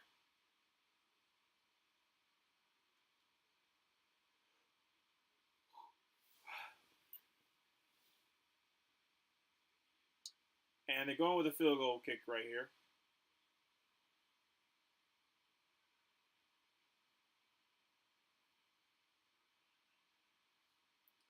All right, so 29-yard field goal attempt by Kaimi Fairbairn. Kick is up and kick is good. So it will be still an 8-point game with 39 seconds remaining. Well, the clock did not move at all. Okay, so 39 seconds remaining. Still 21-13. Have to get this onside kick because you only got one timeout remaining. The game will pretty much be over.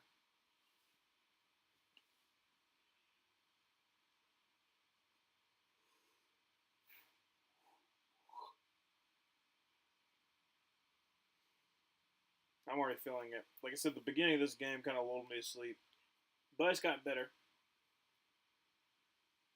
Be really interested if Texans actually get it.